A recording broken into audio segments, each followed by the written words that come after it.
The following program deals with a controversial subject. The theories expressed are not the only possible interpretation. The viewer is invited to make a judgment based on all available information.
The top talents in the comic book business are here to tell everything they know.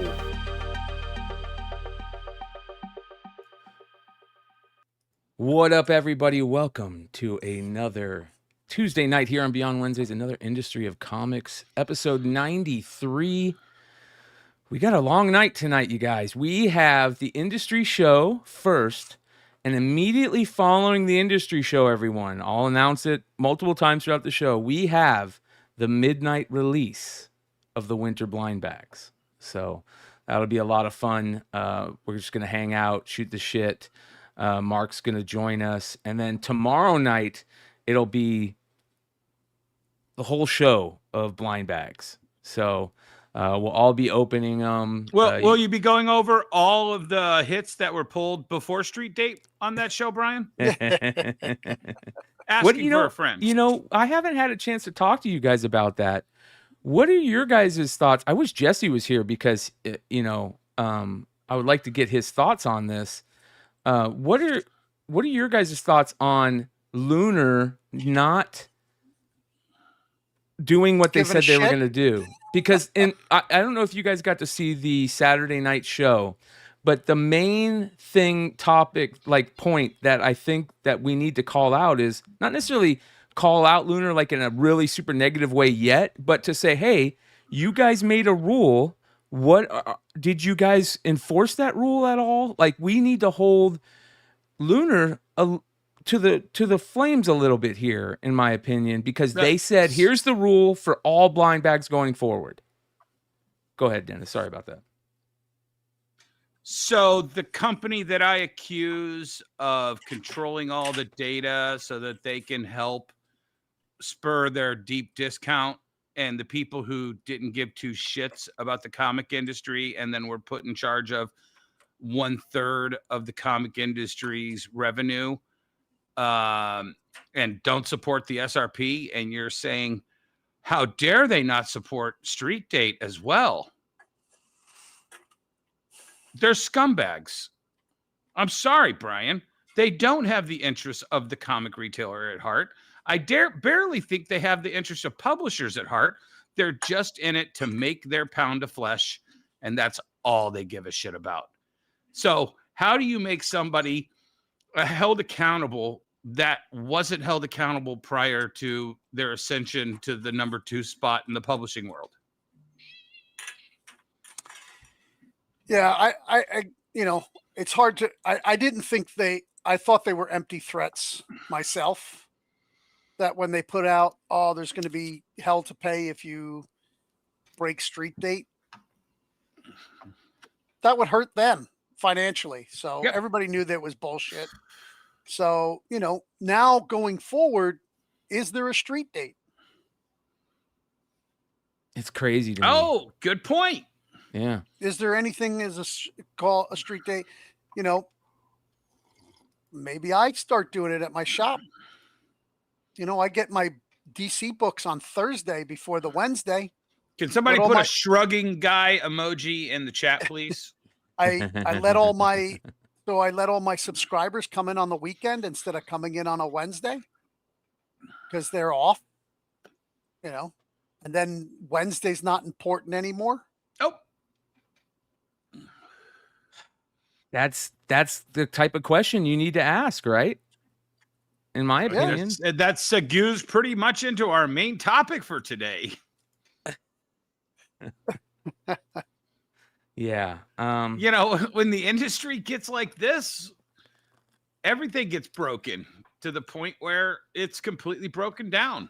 Well, listen, yes, it's always been about profits, but in the early days, it was about advertising. You created a product of storytelling and pictures to get it into the hands of as many people as possible so you can sell advertising in the book. They cheated that too, Emmett. You heard those stories that they would overprint and then just park pallets so that they could lie about the advertising. Look, when printing was numbers. when that cost was so low, why not? Why not? Yeah. They could send the print numbers to the advertisers. Mama said it was just a little white lie, so I guess it's okay. Right. But when advertising has virtually disappeared in the last many years now, that doesn't pay for the book anymore. Yeah. I had a really great epiphany about a couple months ago. I was in the mood for a Hostess cherry pie, and those things are $2.49 at the gas station now. And I remember those motherfuckers had a full-page comic book illustrated ad in every comic book for 10 years when those pies were like 19 cents. And it's $2.49 now, and they don't have a fucking ad anywhere. All right. I want to read Buc-ee's something. is $1.99. I want to read something real save quick. 50 cents at Buc-ee's. This is so again, we immediately following the show tonight, you guys stay with us. We're gonna end the show, and then we'll start a new show for the midnight event. But you know, the opening of the breaking of Street Date is our least of our worried stories tonight, because we've already seen it. We knew it was going to happen, but I think we still need to ask, like, what are you going to do? You said there was a rule. We didn't hear about you enforcing that rule on any of the people that broke that rule last time. What are you going to do now? And here's the problem. The amount of people that have been selling has been 4 or 5 times the amount of people that were selling last time, if that makes sense. Right. Yeah, I have a simple word that I have described this. Lunar is a coward, is a simple coward to enforce this rule. They have nothing in play. They have no structure to actually enforce something because they're so afraid of what they might lose, not realizing how much they would gain. Yeah. But they're just not going to do it. It shows that they're powerless. Oh, yeah, by far. Right. So pray tell someone drops their orders. Wow. Yeah. Cowards. Well, so here's what the email says. Let me go ahead and read this to you guys. It says, "Happy holidays, Keen Spotters." This is from Keen Spot out yesterday. "We've received the Mark Spears Monsters number 8 Horrorland blind bags, the biggest blind bag ever in the comic shops, that's out this Wednesday, and it's now shipping to customers. Please be patient as our hardworking warehouse crew packs and ships thousands of copies of pre-orders. Our aim is to have it in your hand by Christmas. Fingers crossed we'll deliver like Santa. Note that we are still awaiting the Keen Spot exclusive variants of Monsters due to a printer mix-up. For those who have asked, because on the back, if you guys look at the back of the bags of the thing, there's a thing that talks about the naughty list variants. And a lot of people have been asking about it because it says limited to 25 signed and sketched exclusives. And that is not true. It was a typo. So Keenspot says, and for those who have asked about the ultra rare Krampus naughty list variants that were randomly inserted into blind bags, some fast facts. There are 5 covers total, limited to only 25 copies printed of each. So there are 5 naughty list variants, and each of them only have 25 printed. Some of them are signed and remarked, but not all. If you pull one, consider yourself lucky. If you pull one that's signed and remarked, consider yourself super lucky. So there you go. That's something I wanted to let everybody know and put that out about those, because that's going to be something that we're going to have to mention. Can I just say something that was missing on that, Brian? Yeah. And if you get them early and sell them, we will make sure you are not allowed to order from our distributors ever again. Yeah. Oh, you missed that spot, Keen Spot, because it starts with the publisher. It starts with the publisher laying down the law to his distributor, the person that distributes their comic books. And if they don't lay the law down to the distributor is going to be, Lewis, put the shruggy emoji in again. The distributor is going to be like, "Ooh, sorry, we don't want to Well, Well, if they were getting it from Penguin, they wouldn't get it till the Tuesday before the Wednesday. Right. Right. Most people, maybe on you might they're get it going to reward. Might get they're going to reward the people who order through Lunar and sell them early. Yeah. Yeah. I got an email from someone on Friday saying, hey, I got cover 79. None of my cover 79s were signed. And I'm like, well, how'd you get those? Oh, I bought it from a dealer and they were supposed to be signed. I'd open up my bags on Friday. This is Friday. And I'm like, why do you have the bags? Oh, I'm sorry. I didn't want to bug you. No. You started this conversation. If you want to keep your name out of the news, just tell me who did it. And so at the end of the day, if anybody's surprised that Lunar can't maintain a common rule for their company to the retailers, then, that's just the way the game's then be played. And come January, when they aren't shipping DC comics, well, maybe if you did everything else right, you want to get penalized for something like that. It's a shame. Well, part of it, I'll go one step further, Jesse. Diamond had, I believe, 30 different sales reps for the 1,500 retailers in 2019. Is that correct? Is that jibe with your numbers? Yeah, about right. Yeah, about sure. 30. That was every sales rep had 50 customers. Some of them had customers that were so big they only had a couple customers. But on average, each sales rep had 50. If one person popped on that radar of that one sales rep, that sales rep would pick the phone up and call that customer, that retailer, and say, you fucked up. We know you fucked up. Don't fuck up again, because my boss is going to rain shit on me if you do this again. Yeah. Okay. Those reports would go all the way upstairs, all the way down to 50 or 30 different sales reps. And then they would have to keep their 50 customers in line. And those guys knew who you were. Yep. And I've heard tell that Lunar has 5 sales reps for 1,200 customers. Yeah. Yeah, but here's the deal. They have this, right? You only need one person to send a text out to every freaking dealer and say, hey guys, it's Friday, don't be selling this product. Hey, it's Saturday, don't be selling this product. Hey, it's Sunday, this is just a reminder. Hey, Monday, it's a courtesy call. They're not using what they should be using to do this. If we're not going to honor street dates, then let's just not honor street dates on anything. You missed that part. Emmett's already considering that. Yeah, exactly. Then let's just sell stuff whenever we freaking want. The whole point of street date is to have a common goal across the industry that everybody knows when they can buy their books. There should comics selling on Friday, dogs and cats living together, mass hysteria. Well, I have a short little rant, right? Here's one thing. If you buy from people who break street date, those are dishonest people with no fucking integrity. So don't fucking buy from them, because they're going to cheat you at some point. Yep. Oh, you got it early this time. But how am I going to sell my comics on Whatnot, Emmett? Right. I got to sell them early on. Right. But down the road, at some point, if they're such an opportunist, they're taking their opportunity to rob you. Yeah. And when the book is a 10x, they're going to fuck you on your pre-order.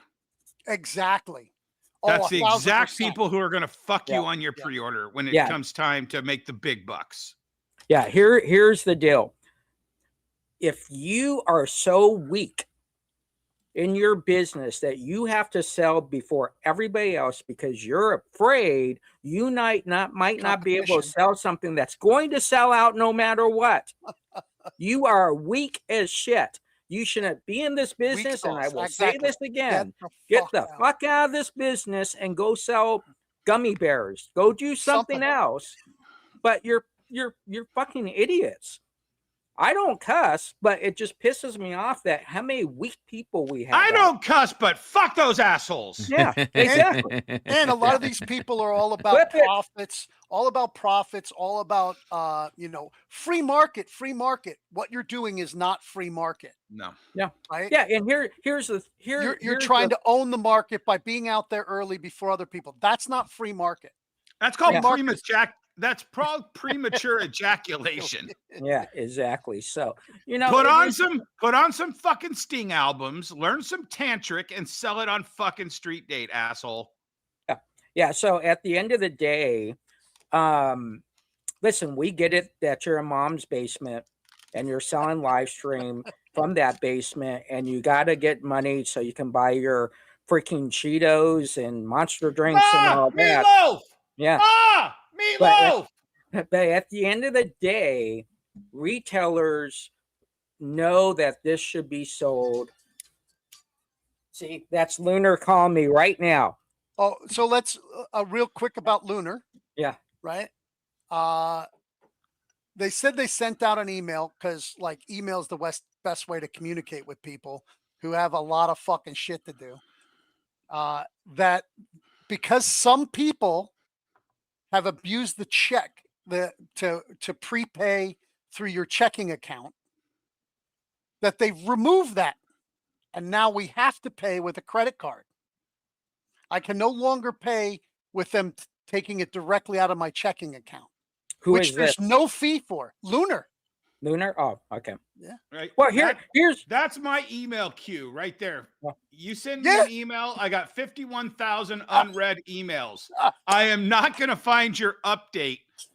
No, exactly. Right. So I'm like, they have my phone number. They have multiple. They have both my store and my personal phone number on file. Oh, that's too much for us. If you can fucking bomb an email, you can bomb a phone call. Hey, Emmet. Just AI will call everybody and say the same thing. Emmet, so now I'm behind on my payment. What incentive do they have when Diamond is gone and Penguin doesn't want to deal with anything that Lunar got given? What incentive do they have to give a shit? Because my next order is going directly to Universal. Yeah, but I think as a company as a whole, they still want to sell product regardless of whatever they got, whether it goes over to DCBS or whatever it is. When reputation no longer manders to a brand who's working with a whole bunch of brands, that becomes an issue. When someone says, well, who cares? What it doesn't matter. You know what? Try this in another industry. Try to sell a Jordan 2 minutes before your store opens on release date and see what happens. Right. Unless you're selling it out of the back of a truck. Right. Well, in mom's basement, right? Those sellers. Yeah. Listen, at the end of the day, people do some stupid shit. Right. Yeah. But when you do it twice, Mark's in the room saying, listen, no one's listening to my request to sell it later. Be honest with you, Mark. I love you, but you got some people out there that don't care what you say. No. Right. That's just the way they. And half of them call themselves his fans. Right. I support him 100%. Because he's making money. I'm allowed to break street money. I'm allowed to break Street Date. Hold on, Brian, because this is my favorite quote from your show last weekend. I'm about to break Street Date because I'm friends with Mark and he said it was okay. There you go.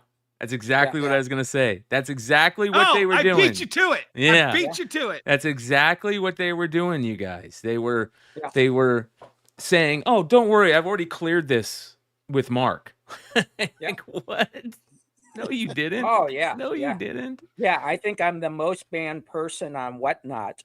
And from all the shows Bad Idea, too. And Bad Idea. Yeah, well, Bad Idea is fine. That's okay. I can accept that. You broke street price on Bad Idea. Yeah, whatever. Move on. Why are you talking about stuff 5 years ago? Number one, I wasn't because I haven't had a relevant book in 5 years. Number one. Yes, they have. They just had a major hit. What are you talking about? Because I didn't have a Diamond account. They should not have sold to me anyway. So, Which one are you considering their major hit? Ordained? Ordained. Yeah. Cul-de-sac. It's the best book. Cul-de-sacs.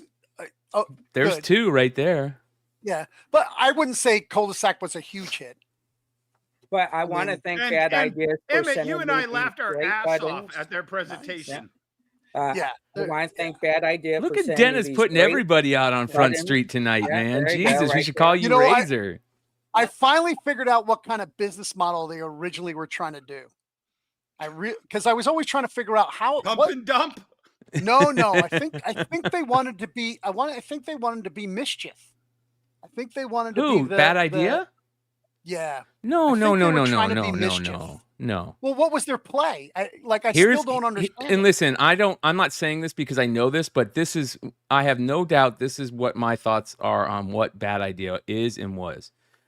Bad Idea was a way for Dinesh to still have fun and still enjoy his comic book hobby with his friends and his buddies and be part of it.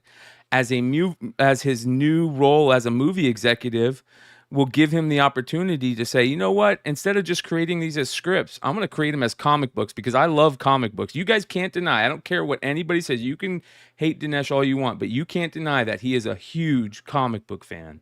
And that was him saying, I still want to play in this world, so I'm going to create comic books. We'll start it as a crowdfunding event at first, and if it grows, we'll do it into a distribution to all stores. And we're going to do our scripts and our movie ideas as comic books, and that's what they're doing. You know, Ordained, before it even hit the shelves, was such a big deal in Hollywood that Colin Farrell said, I want in. You know what I mean? Multiple comics that they have created are already being produced as movies. I think Ordained is probably the best thing that they've ever put out. Yeah. It is a rehashing of a lot of different stories, but it's really well done. Mm-hmm. But early on, when there was only 200 stores, they were dropping books by like really big creators. Yeah, Matt Kent, David Latham. I don't know. I can't say J. Michael Straczynski. What did Straczynski write? Gosh, I can't remember the name of it. Or here, more to the point. When was the last time a Straczynski story made it to the screen? Yeah, actually, if you want something to get to the screen, it'll be people that at least Dennis. Well, hates.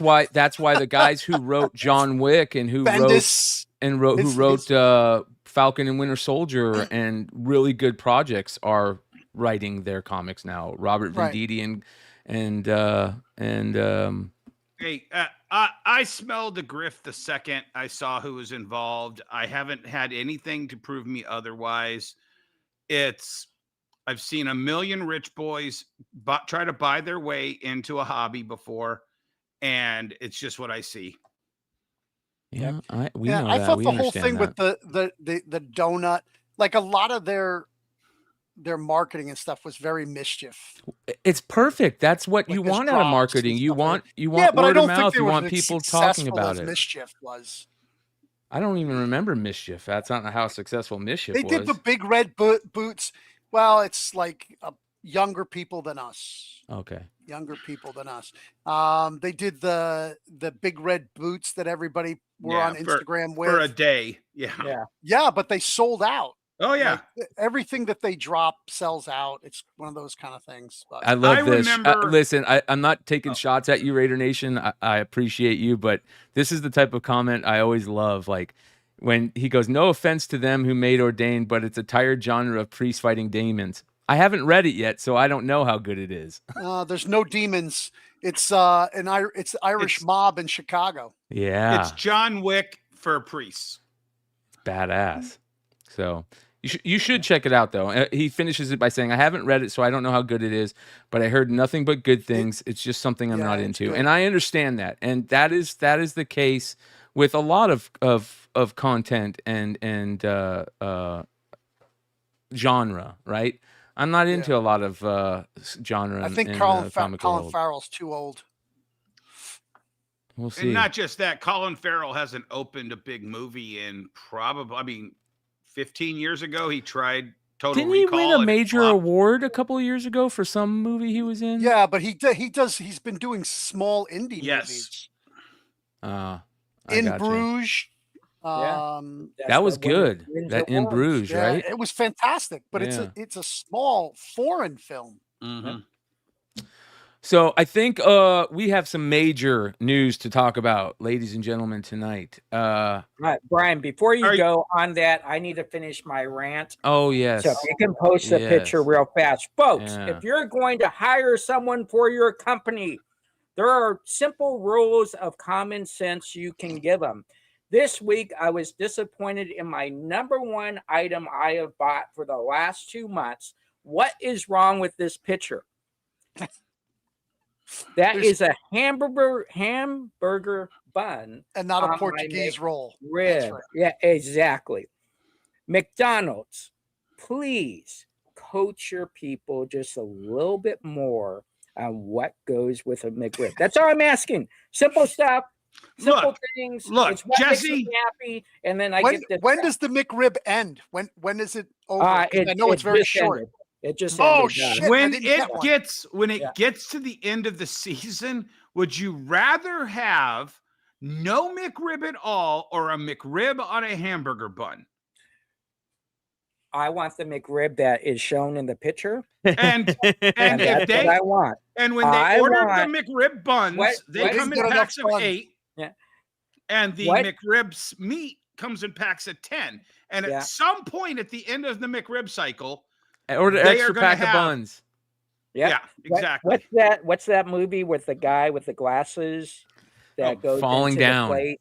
Yeah, falling down. And he's like, Mhm. I just You want it to actually look like remembered? the You could picture." actually get that from his fucking description of that guy with the glasses? Fuck yeah, I know what he's talking about when he went into That's- McDonald's. I that's just one of the want a greatest hamburger. films. Yeah. Yeah. One of He's the like, best. this doesn't look like Oh the my picture. god, it's so Yeah. good.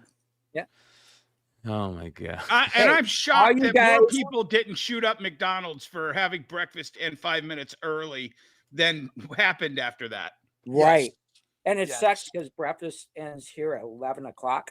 But all you folks Oh, you're lucky. bitching Ours ends at 10. about 10:30 McRibs, for me. that's just more for us. So Yeah. you're not good. Remember when they did breakfast all day? Yeah, I know. I Is loved that it. crazy? Like That was Jack the in the best. Box? I intentionally bought breakfast when I wasn't hungry for breakfast just so they could have the extra sales of breakfast at 3 p.m. Yeah. Yep. Yeah. So they'd be like, oh, we should do this forever. Nope. Yeah, it might be the one that McDonald's when I go in every day and order the same thing. They're Why, like, why don't they have a "What's with this guy?" brunch? Like a regular burger with an egg on it.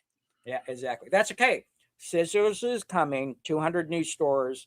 Everything will be resolved in the future, so we're good to go. Let's get to this big story.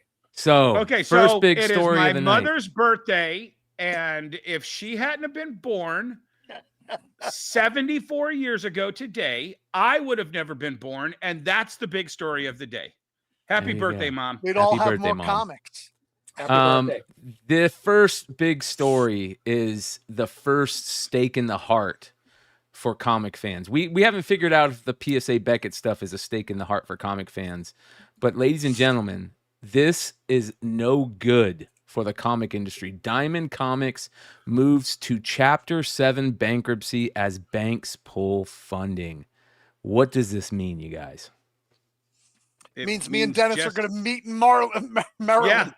No. This is going to be an olive branch. You're only going to get shitty computers that don't work in Maryland, Oh, so Olive Branch, New Mississippi. Jersey? Mississippi. Yep.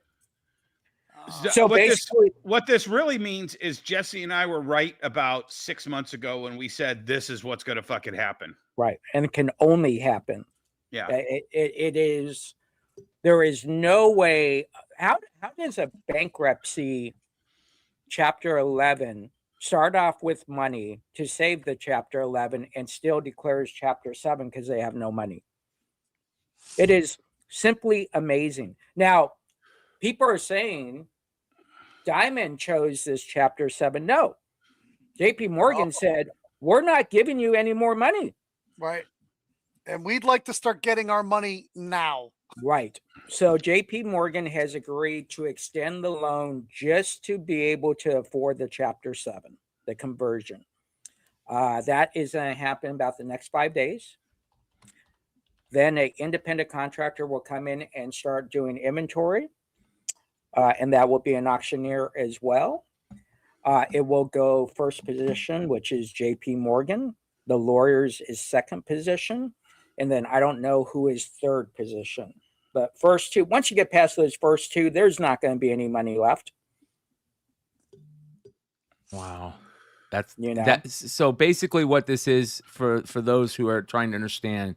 If you guys remember when the bankruptcy first went down, everybody was trying to figure out if it was going to go chapter 7 or chapter 11, right? Right. Chapter it's in chapter 11 right now, right? Chapter 11 freezes all creditors so that you can restructure and try to pay off everyone and continue to do business. Chapter 7 is literally throwing in the towel and saying, we're done, no mas, sell it all, we're out of here. And the reason why, in my head, and you guys tell me if I'm, what your thoughts are on this.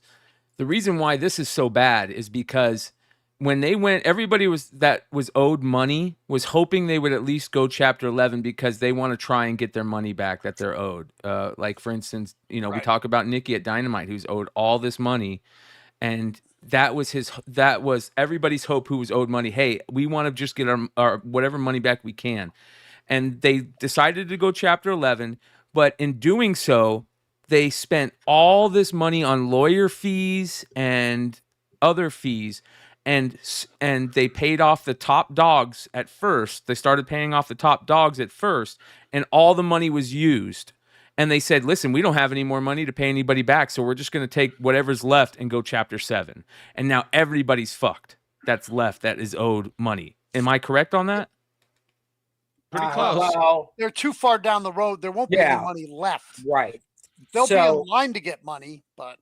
Yeah, they'll be in line to get money. So what their best hopes are is to get the inventory count from the independent company or the auctioneer and get the independent count. The auctioneer might not have to disclose what they're auctioning, but the person doing the inventory and then decide if it's worth it for them to actually go to the auction to bid for their own stuff. That's the only way they'll then get anything back. They're not going to want anything back. No. They got nowhere to store it. Who's got storage? Yep. Yeah. And that's what they're counting on. That's why Diamond had all the stuff there. Yep. Yeah. It's a shame. And the way the structure is works is it's very, very interesting because we talk about these retailers that are on the hook for $33 million. No, 30. Oh, the retailers. Yeah. Retailers. Yeah. The retailers, they technically are no longer obligated to that. Really? So all those retailers that owed Diamond money aren't going to have to pay that. Away. Now, here's what happens though. A collection agency is then go in and auction to win that. Yep. And they're going to get that for 1% to 3%. So $33 million then costs them what? $90,000. Something like that. Yeah. Yeah, something like that. So they fall under the FDCPA, the Fair Debt Collection Practice Act. Okay. So that allows them to go after everybody who thought they didn't owe money. They can now collect on that money. And their job will be to get as much money as they can. Yeah, because they would paid 1%, they could take 20%, and they're making 19 points. Right. Exactly. They'll try to get as much as possible. Right. Exactly. So a retailer, and I know Dennis is going to get mad that I'm going to give the retailers who owe money a out here. There is something called the CFPC or PB, which is the Consumer Financial Protective Bureau, which means that when those guys go to collect, they can use a FCRA, Fair Credit Reporting Act, and say, okay, we'll pay that when you prove to us the invoice, the tracking number, the dates I got it. And no, they're not going to have any of that. So they're still going to get out scot-free here at the end. But that's Jesse, are you assuming that the deadbeat retailers who owe Diamond 33 million are smart enough to watch this show? I would say there's quite a few of them. that do. I mean, I don't know if they owe Diamond money, but I know there's a lot of retailers that watch the show. But anyways, what my whole point is, at the end, they're still not going to have to pay. Yeah. Because they just have to make all these claims that protect them. Once you go BK7, it goes nutty. It goes crazy. Because it's done. There's no more conversation. There's no more that 30, whatever it is, 900 list page on Bleeding Cool anymore.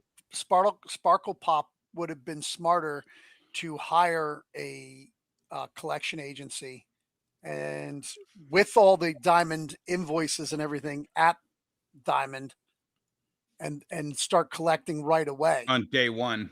Yeah, on day one. And even if you could get 30%, with proof, like you could send the proof and be like, But how much?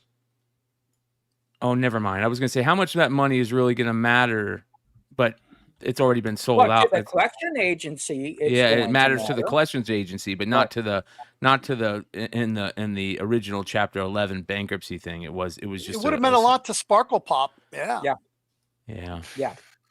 So I'm sure you'll see a lot of faces at this liquidation. Well, let's talk about that, because now they're going to do a liquidation, which is it going to be online and in person, or do you guys think it's just going to be in person? Nowadays, probably both. Both. Yeah. So it's go ahead.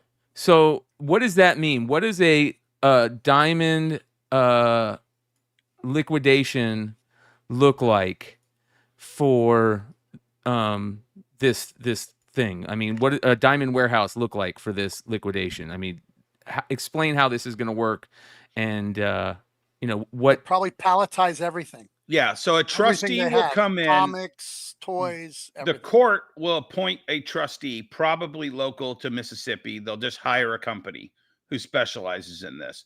And they will just come in and they'll be like, all right, throw all that shit on a pallet. Throw all that shit in a pallet. Throw all of this stuff in a Gaylord. Throw all of this stuff in a pile. Yep. Put tape on the floor and call that lot number 52. And then they'll probably have a week-long preview and or a day or two preview where people who are prospective buyers can come in and they can poke around. They're not going to be able to open everything, but they'll be able to poke around and look at the numbers on the side of the boxes. Yeah. And then you'll make up your list. And then 9 a.m. on probably a Saturday, they'll have a giant liquidation auction and all the bidders will come in. And you will tag your stuff, and at the end of the auction, you pay, you back your truck up, and they load your truck. And at the beginning of the next week, that warehouse is empty, and then they sell that warehouse at a separate auction, or any other assets that weren't claimed, and that's it. They'll sell all the shelving. Yeah. Oh yeah, they'll sell every piece of pallet rack. Auction, the toilet paper, the paper towels, everything. Later, Biggie Shack. Appreciate you, brother. And The boots that the employees kicked all of my boxes with, all of it. Yeah. So the guy who shows up with a tractor trailer is usually the guy who gets the best deals. Anybody who can bring home, because maybe if I rent a 24-footer. I'm still only putting maybe 3 pallets on there. No, well, I mean, a tractor trailer will fit 24 pallets. Is that right, Jesse? Yeah, I would say 24 pallets, high. Packed well, yeah.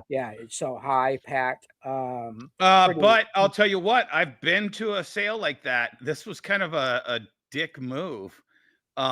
You better bring your own pallet jack too, because all of the pallet jacks and all of the high-lows are also for sale. And the people who buy those, they get them straight out of there. Exactly. So me and Emmet are then compete against the dentist fouls they have, because I think that will go for quite a bit, and then we'll make a movie of it. Yeah. I'm sure there's got to be a file cabinet saying There's Dennis a file Barger. cabinet somewhere with the Dennis Barger files. Yeah, January They probably 25th, still 2013. have that box that I dropped on their on their stage 12 years ago. Yeah. We're gonna clip this, and now we're gonna throw in a clip of that box being thrown on stage. Yeah, there you go. I'm going to go to Baltimore just to see if that box is for sale in the auction. Yeah, exactly. What are you guys' thoughts Baltimore, on, like, Baltimore's a lot closer. I wish it was in Baltimore, but what are your guys' thoughts on what's in there? Like, do you think there's stuff in there from 10 years ago? Well, it's longer. Oh, I think at least 10 years ago, because I constantly searched the back stock, and then I would reverse it by date. Yep. Oldest first. And They there was had- stuff 2013, 14. Oh, I found 03 stuff 5 or 6 years ago. Wow. Yeah, I think most of that was gone when they started Right, selling pallets. But Emmet, I missed out on that when Emmet, they were selling I'm pallets. I'm telling you, that's just the stuff Yeah. Diamond knew was in that warehouse. Right. There are pallets in the back corners of places that haven't been looked at in They've 15 stacked stuff years. they've stacked stuff in front of Yeah. that 15 or so years ago, and nobody knows what the fuck is And back there. none of that stuff comes out until somebody's dedicated to moving that to the front line and selling it. You Right. know, and there might be things that Diamond, just owned and didn't know they had. A publisher that went out of business 15 years ago and they didn't have a way to collect any money, and or it was tied up in a bankruptcy and they forgot it was there. Yeah. What was the name of that company that did Cowboys versus Aliens that ended up in a 15-year-long bankruptcy? Aftershock or something like that? Or No, that's a newer one. This is an older one. This is an older one. But you know what I'm saying? Yeah, I That can't company was remember. tied up in bankruptcy then. They would have had to freeze all those assets that were on their floor. And if they forgot it was there, it's still sitting there. Yeah. I can tell you there's going to I got be a Cheeto's lot comment of on stage. Yeah. Okay. one Yeah, 120, 1 in 25s, 1 in 50s, and 1 in 100s. Yep. Are going to flood the market. So Yep. all those people who thought they had a rare 1 in 100, here it comes at $5.99. Yeah, market craziness is going to happen with warehouse finds just flooding. Yeah. Yep. What was the name of that loser retailer who had all of his variants sold off at auction? Frankie's. Frankie's. Yeah. Pull up that Frankie's auction. That is going to be Diamond times 100. Yeah. Cheeto Comics says probably something of great value would be their proprietary software, Comic Suite and Pull Box for comic shops. It can be revamped and updated to better help retailers. Yeah, I've been saying that for a while. What happened to all this stuff? But and the problem they have the overstreet access. Right. They won't be able to use they can use the meta info. I don't think they can use the personal info of all the client info. Well, and let me Comic Suite was a licensed software from Microsoft. They stopped paying that license fee, I want to say 2 or 3 years ago. Yeah, there was no updates for the last 3 years. So all of that, it might as well be a brick, because you would then have to pay Microsoft that annual fee to just even turn it back on. Sadly, you probably could get AI to write a better script. Yes. Yeah. Right.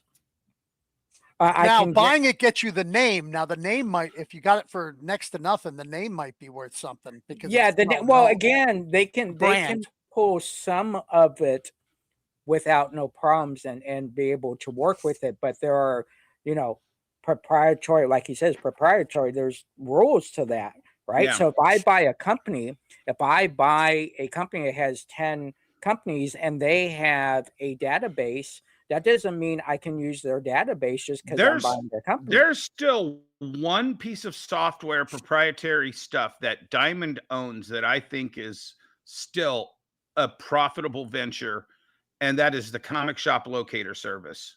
And I've never heard where that ended up, but if it ends up in this sale, I might throw some money towards it.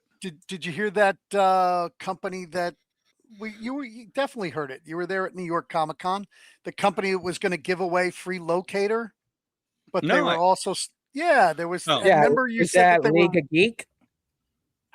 Man, I can't remember. I think it's League of Geek. They were making some other kind of software, and they said they were going to hook this in. Yeah, Oh. it's League of Free, Geek. yeah. Yeah, I'm pretty sure it's League of Geek. What do they do? I don't even know. I've never heard of them. So it's a pull box service, but they're also Oh, yes. locator. Yeah. It was the poll box people, and I was like, no, thank you. You're not touching my data. It's like a pull. It's not the pull Yeah. box, but it's like a pull box. Yeah, exactly. So it's just a shame because I think there was some hope, and like we said last week or a week before, hope is not a business strategy, and I think and if it is, again, get out of this business and go sell gummy bears. So I think there's a lot of closure to a lot of people that said if I was able to now you can just say no, I don't have to worry about this anymore. It is clean conscious. Yes, I get Nicky. He's got a lot of money vested in this, but that bottom tier, move on. Get out of Dodge. Right? Yeah. Well, what else? Is there anything else out of this that you think is going to happen that people aren't talking about right now? I mean, I don't see anything good, obviously, happening out of this. Well, you got to keep in mind, AT&T still has their lawsuit going. So that lawsuit could converge over to, it's kind of challenging because we don't know what the Japanese signed for personally. Yeah. And until that is revealed, we don't know if there's Who waits beyond the shadow? Who hides within the light? Where the lawsuit would continue to move. Gotcha. And then other than that, I just Who calls you from the darkness? Who moves beyond your sight? Just like the Trick or treat, I mean, was it candy other or blind distributors that they bag, did when Diamond sweet came into little chocolate, or they just claws. disappear and they move on, and it is what it is. But if you're smart, you're not placing one bid until they get When to melts in probably the your last mouth, 25%. one stares in your eyes. Sadly, we're not One going is to see retailer summits ever again. No. I And if don't. we I do, don't they're going to be like that segmented shit that we watched at Unless San Comics Diego. Pro, unless Comics Pro changes. Right. Well, direction. Comics Pro is doing a big push to get people to sign up right now, We'll including. stop being shitty. Yeah. But again, you could go Did back. Emmet to say that and not me? Yeah. Emmet, I have one job on this show, and you're trying to fucking take it. Yeah. I watched last week's episode, and all I could think was, who stole my black pill and gave it to fucking Emmet?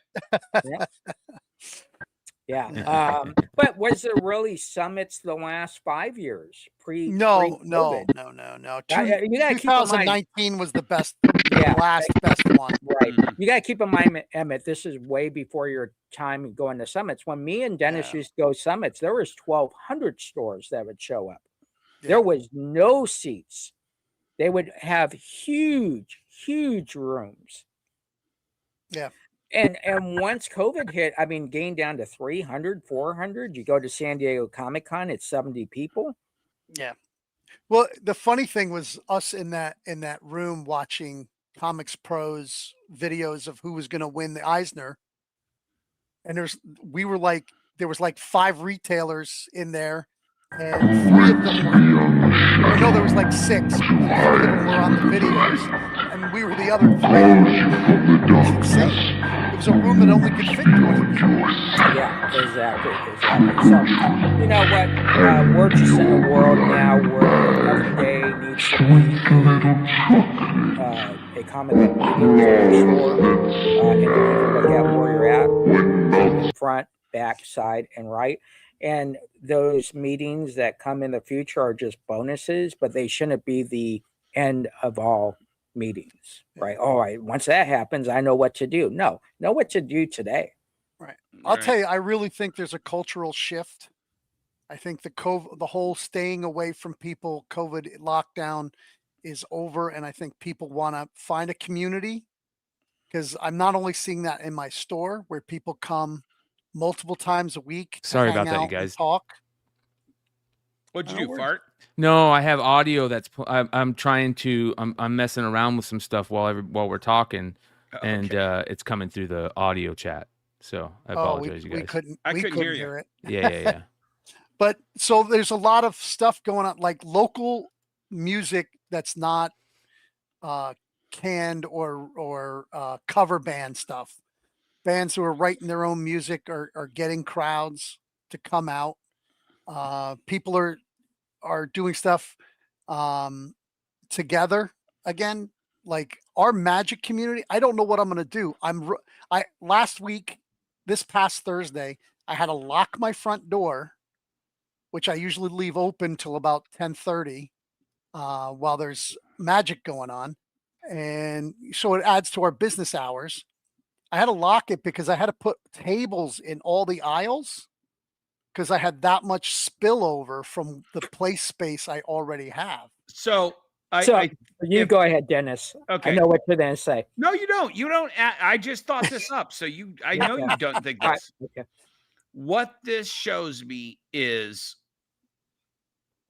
smart retailers have realized over the last year, we will not be able to survive as a diamond catalog store. No. We have to 100%. build our communities in whatever way we want to. And, we have to attack it that way because there's not an industry to protect us. There's not an industry. And I said it after San Diego and I said it after New York. No one in this industry that has any power whatsoever is willing to stand on that stage and say, we are going to keep this industry alive as the cohesive thing to hold it together. No one said that. They said, buy my books, join my organization, keep supporting my publisher. Did one publisher say that we want to add 200 new stores by the end of 2026? Not one.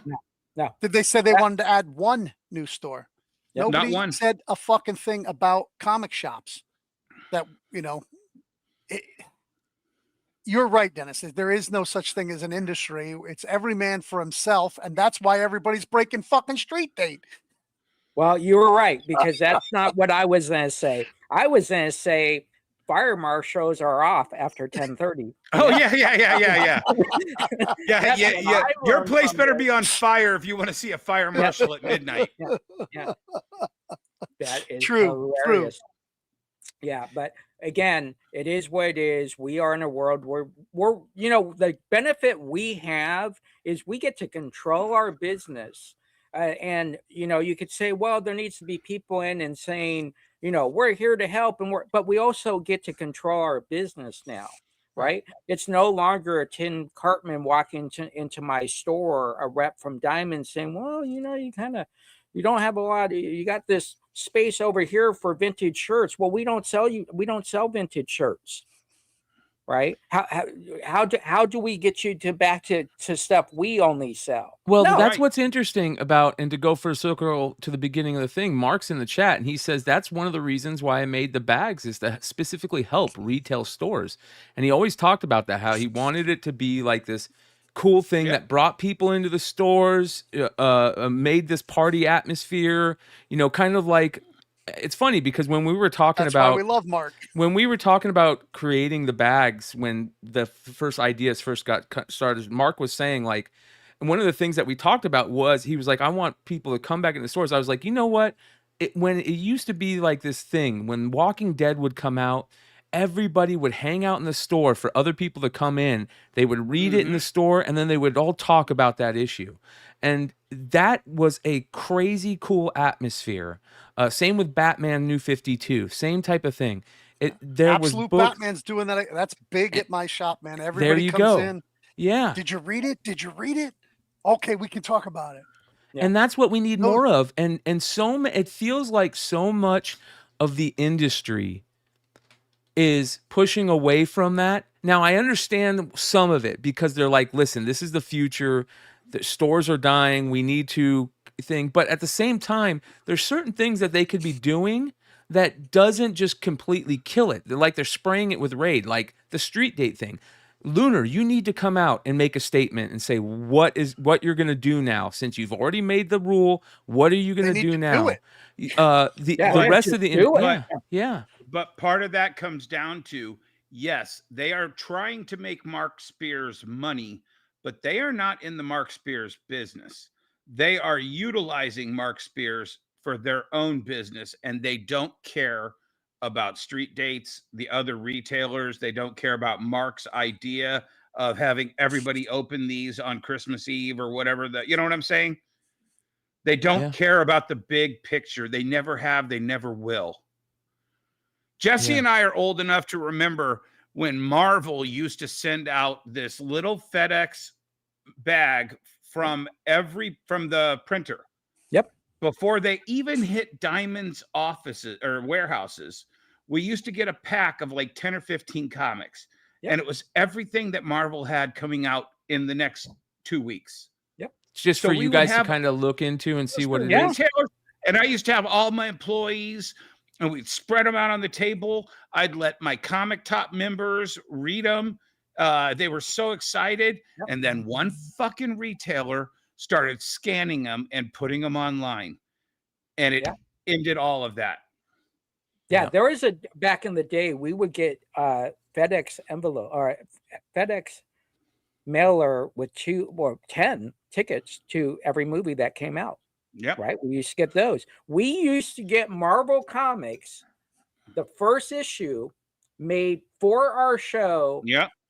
Our store inside with our name on it, saying to Just James Comics, we want to thank one you of for ones. being a partner. Yeah, one of ones. And you know what's so crazy about that, Dennis? Like you said, one fucking retailer does it. Well, here's what's happening now. Like, that's the same thing now. Like, you know, you see all these retailers doing this stuff, but there are those retailers out there that still have that integrity. And I've seen multiple retailers put posts out saying, I have my blind bags. I have my winter blind bags. Here they are. But I'm not opening or selling any of them until street date because I have integrity. I see Mark over in the chat there. Mark, Santa Claus has a naughty list. Oh, you need to start making a list and checking it twice. And you need to tell your publisher, and the publisher needs to tell your distributor who doesn't get on the list the next time. Or maybe Mark needs to show that, there's a naughty list, but the people who are on the good list, I'm going to help them out a little bit. Here's a signed book I'm going to send to you. Go ahead and do whatever you want with it. I don't know, something like that. Yeah, the thing is, the people on that naughty list don't care. Yeah. Everything I just called them don't care. They don't care. No. It's not material to them. You know, they're saying those 3 guys with the gray beards don't care. Backwards. They're backwards. That's the past. Yeah. Integrity in the past. Yeah. Yeah, and it doesn't help when the platforms that does stuff live don't care either, right? Yeah. And that's fine because they shouldn't care. They're just creating a platform. At some point, you get to say, I'm retiring after 30 years or 40 years. In our industry, people say, well, I'm done after 3 years. 5 years. Why? Because you can only fuck the system for so long until it catches up to you. Yep. Right. And that's a shame. And so I think a lot of people, the problem is a lot of people that sell on Whatnot, eBay Live, they decide to go open up a comic book store. Why? Oh my gosh, look at all these sales I get. And then they sit there on a Thursday and they go, what the fuck? I only had 3 customers. When I was on Whatnot, I had 120 customers. I only got 3 sales today. Oh, this doesn't work. Oh, the brick and mortar. Oh, that's outdated. That doesn't work. No. Why? Because they don't know how to cultivate people in person. Right. They're very good on live streaming and afar, but in person, you have to cultivate people. If people come into your store come again. Yeah, and they don't come again, you got to look at yourself and say, wait a minute. Yeah. Well, here's something interesting. Something that's interesting is I mourn every customer I lose. That is going to start happening with not just brick and mortar shops, but online retailers that are breaking like rules that their customers think they should abide by. Like, it's not every one of your customers is going to be super keen to break rules. Like, it's just not it is. Certain people have morals, and they feel it's hard for them to sleep at night if they fucking tell a lie, let alone, like a white lie, let alone anything else. And some of your customers are gonna, just fall by the wayside of you online retailers. Because listen, as of right now, it is 11:18 p.m. on the East Coast right now. It's not even 10:18. 10:18. Sorry, 10:18 on the East Coast right now. It's not even midnight. As of right now, nobody should have been selling blind bags. Nobody should be selling Monsters blind bags. And guess what? All you people that sell on Whatnot and eBay Live, that is evidence now. We might not be able to get to it easily just by saying, hey, let's go look for it. But there is evidence of you doing that. And people can get that, whether you think they can or not. You can go delete your old streams. You can go delete your old thumbnails. You can delete your old advertisements. But that evidence is there. And here's the second part of that. Guess what, you guys? I hate to say this, but it's not just KeenSpot and Lunar that should be making lists, that are making lists. We don't know if they are making lists.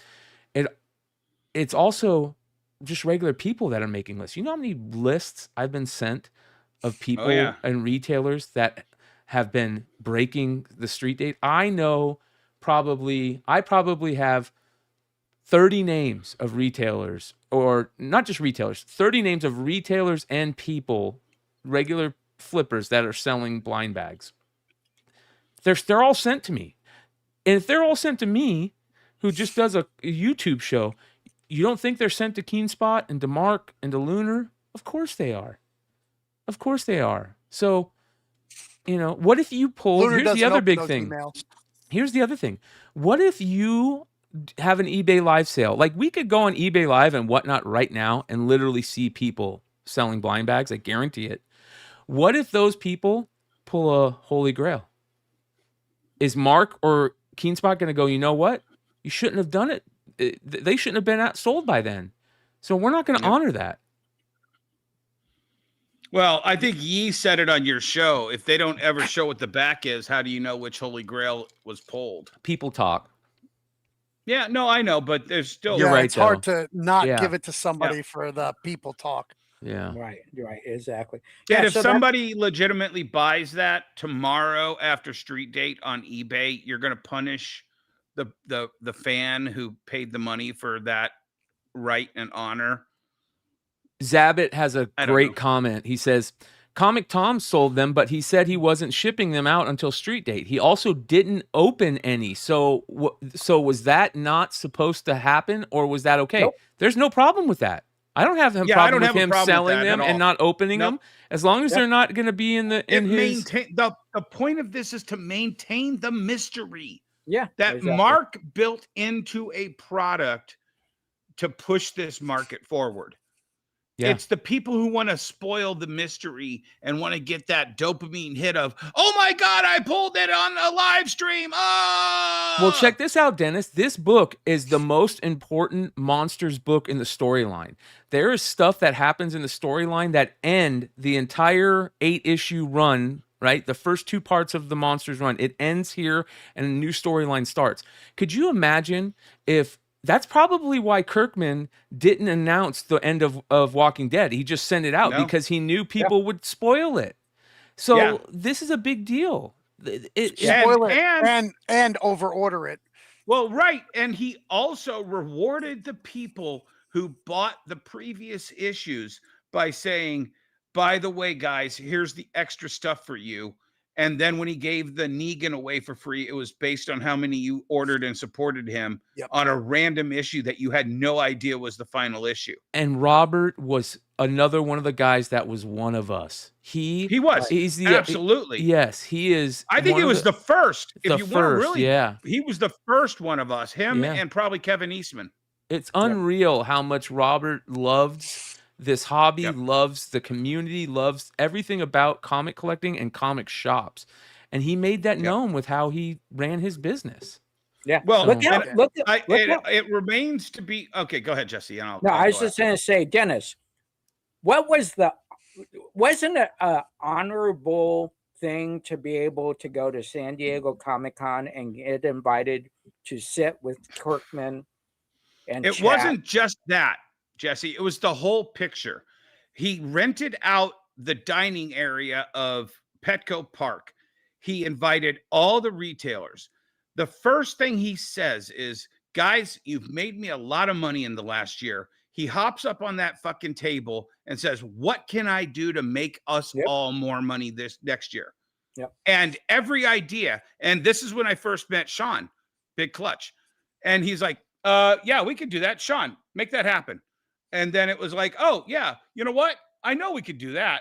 Oh, I can't put Daryl on the cover of a book without paying AMC a whole bunch of money, so we can't do that. Yeah. You know, and it was like that. And then on top of all of that, his big swanky Hollywood party where he had Weezer on stage. He had Patron tequila sponsor it, sliders in prison camp. And all of the Hollywood stars are going in through this entrance.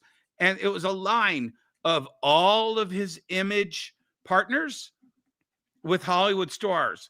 And the other line was all of the comic book retailers that he invited to his swanky Hollywood party. Yep. He didn't forget a single person that year. Yeah. Yeah. And so that's very, very important. When you look back, you will say, what creators helped me pay my rent? Yep. What creators, when I was short on my power, I could go to my backstock and sell. Why? Because they put out good product that was good for the retail. That's what I loved about Scott Snyder. When he moved, 20 minutes from you, Emmet? No, he didn't move. He has family in my area.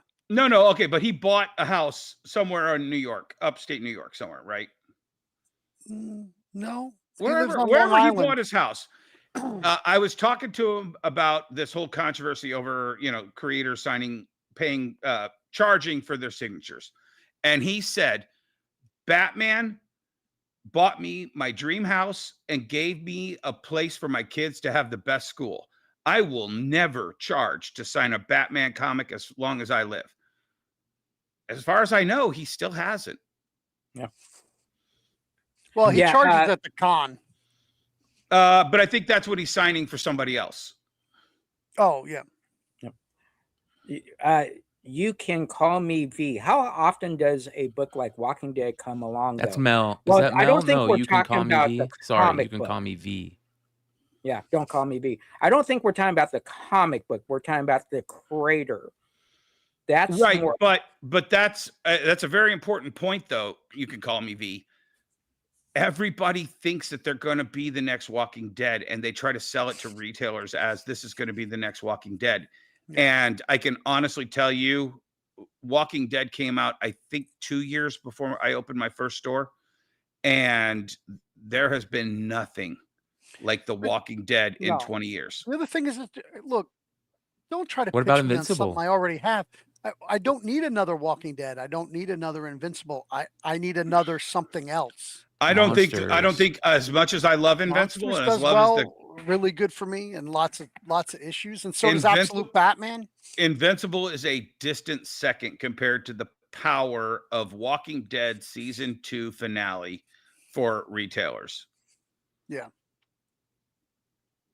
Yeah, and keep in mind, Walking Dead became a big book while in its early 20s, right? Mm-hmm. 25, 26 is when it started becoming 24 was the first second printing that they ever made. Yeah, exactly. Yeah, so again, it really comes down to a couple of things. How does the creative team react with retailers? Are they likable? Mm-hmm. Do we want to sell their book? And then it comes down to the publisher. Are they likable? Do we want to sell their book? And then it comes down to the consumer. Consumers might not ask for a Walking Dead. No. It's our job to hand them a Walking Dead and say, oh my gosh, wait till you read this. So it's threefold. But I think for me, I'll sit there and I say, listen, I'll take Rick and Morty any day over Walking Dead, but that's me. Right. So, All right, let's move on to another massive story, not just implications for the comic world, but the whole collecting community. Dominoes could fall over this one. It could be good. It could be really bad. And we're going to get into it, and that is PSA acquires Beckett. I got a call early afternoon when this got announced from shout out to Jeff Mazza, and he's like, have you seen your messages yet? I'm like, no. He's like, check them out. And I was like, holy shit. This surprised the hell out of me. And I'll tell you why. Because I don't know business. I don't know it. Like, this is not my forte. And I'm thinking to myself, PSA is in a world of hurt right now. Why would they go and try to buy out a huge company? And then I started talking to people, and it just blows me away how all this buying of companies thing works.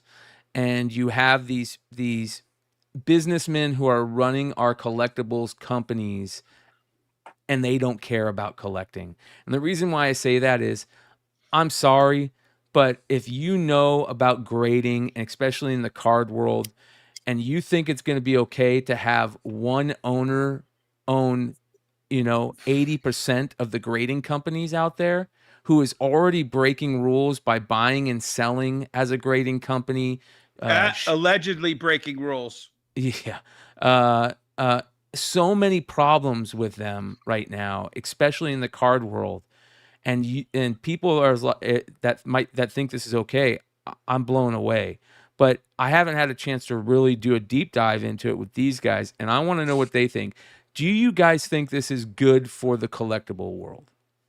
No. First of all, I have to caveat, I am a PSA affiliate store, and I have a PSA dealer account. And that's the only company I use for grading right now. But with that being said, I used to support Beckett before PSA came around over CGC. I think the quality was really good until it wasn't. And I think that PSA has kind of filled that gap for me as a retailer and as a person who resells. But the problem is, and one of the reasons why I left Beckett and all of their services, they fell off hard. And Brian, if you could share that story, and I think it all happened around this time.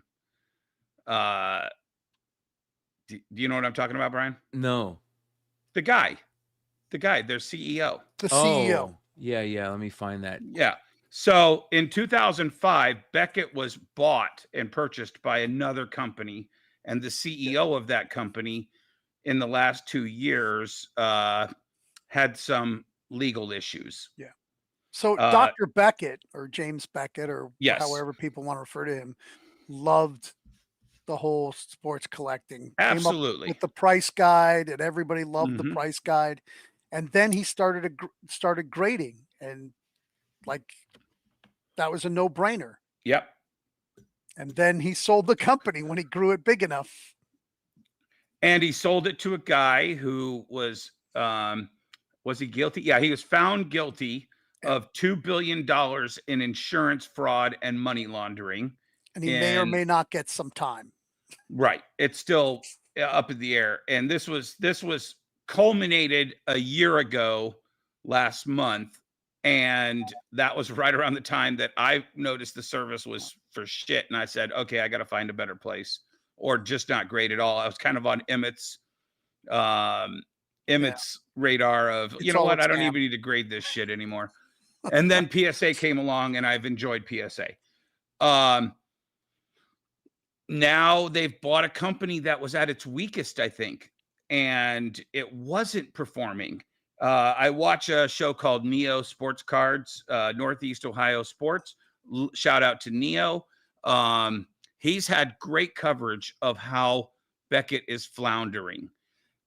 They were down to 50,000 card submissions a month, whereas CGC was up around 250,000, and PSA was up at 1 million plus.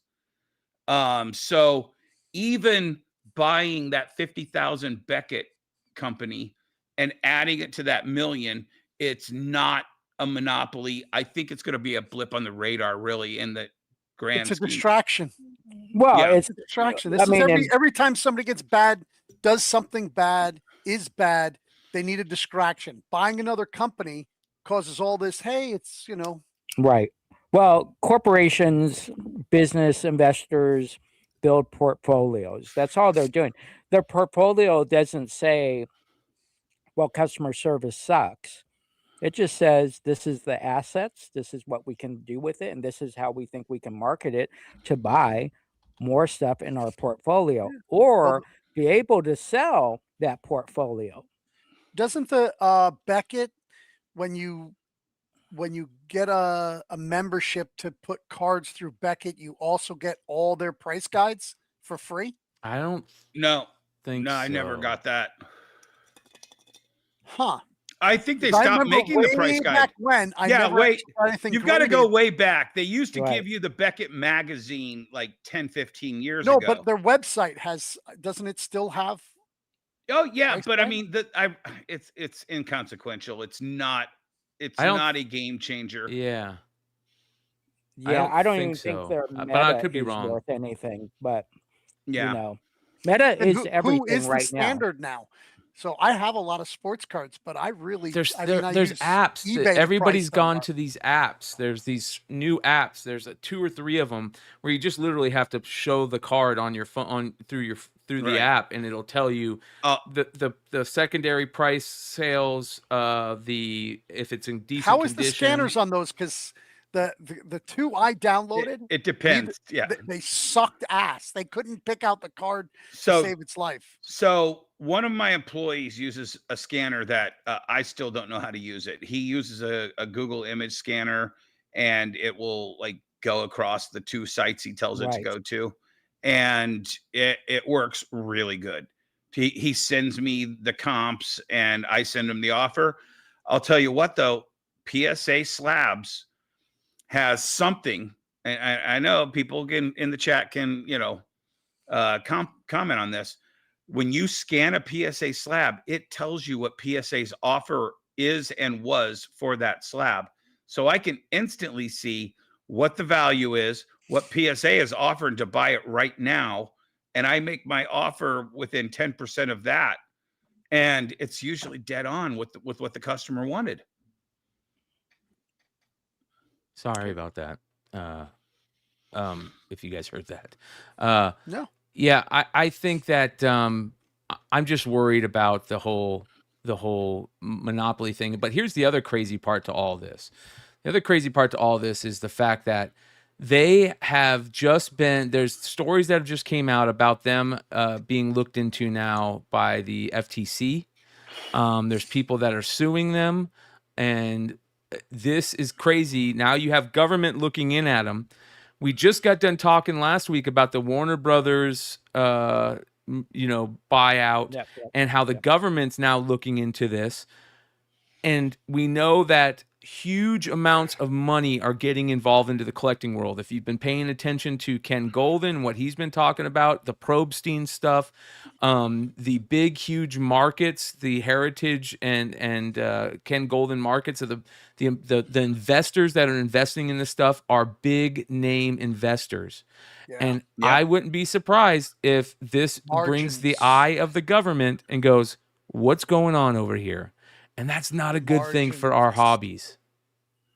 It's terrible. Oh yeah, but listen, there is no regulations anymore. It is the Wild West. I mean, if you're on a big scale and they're looking at you, well, it's just a payday. You pay the money. Okay, everything is good. If you're tiny, they don't have the manpower. Right. So they don't give a fuck. So the margins in collectibles, the big guys are starting to see this, are insane. It's insane. We can get people donate stuff. Like, I don't want it in my house. Well, let me pay. I demand to give them something for it. Well, you have to. You should never take anything free. I know that's the people, worst I thing you know could do. shops that take stuff for free Yeah, because they're like, listen, screwing I don't themselves. want it.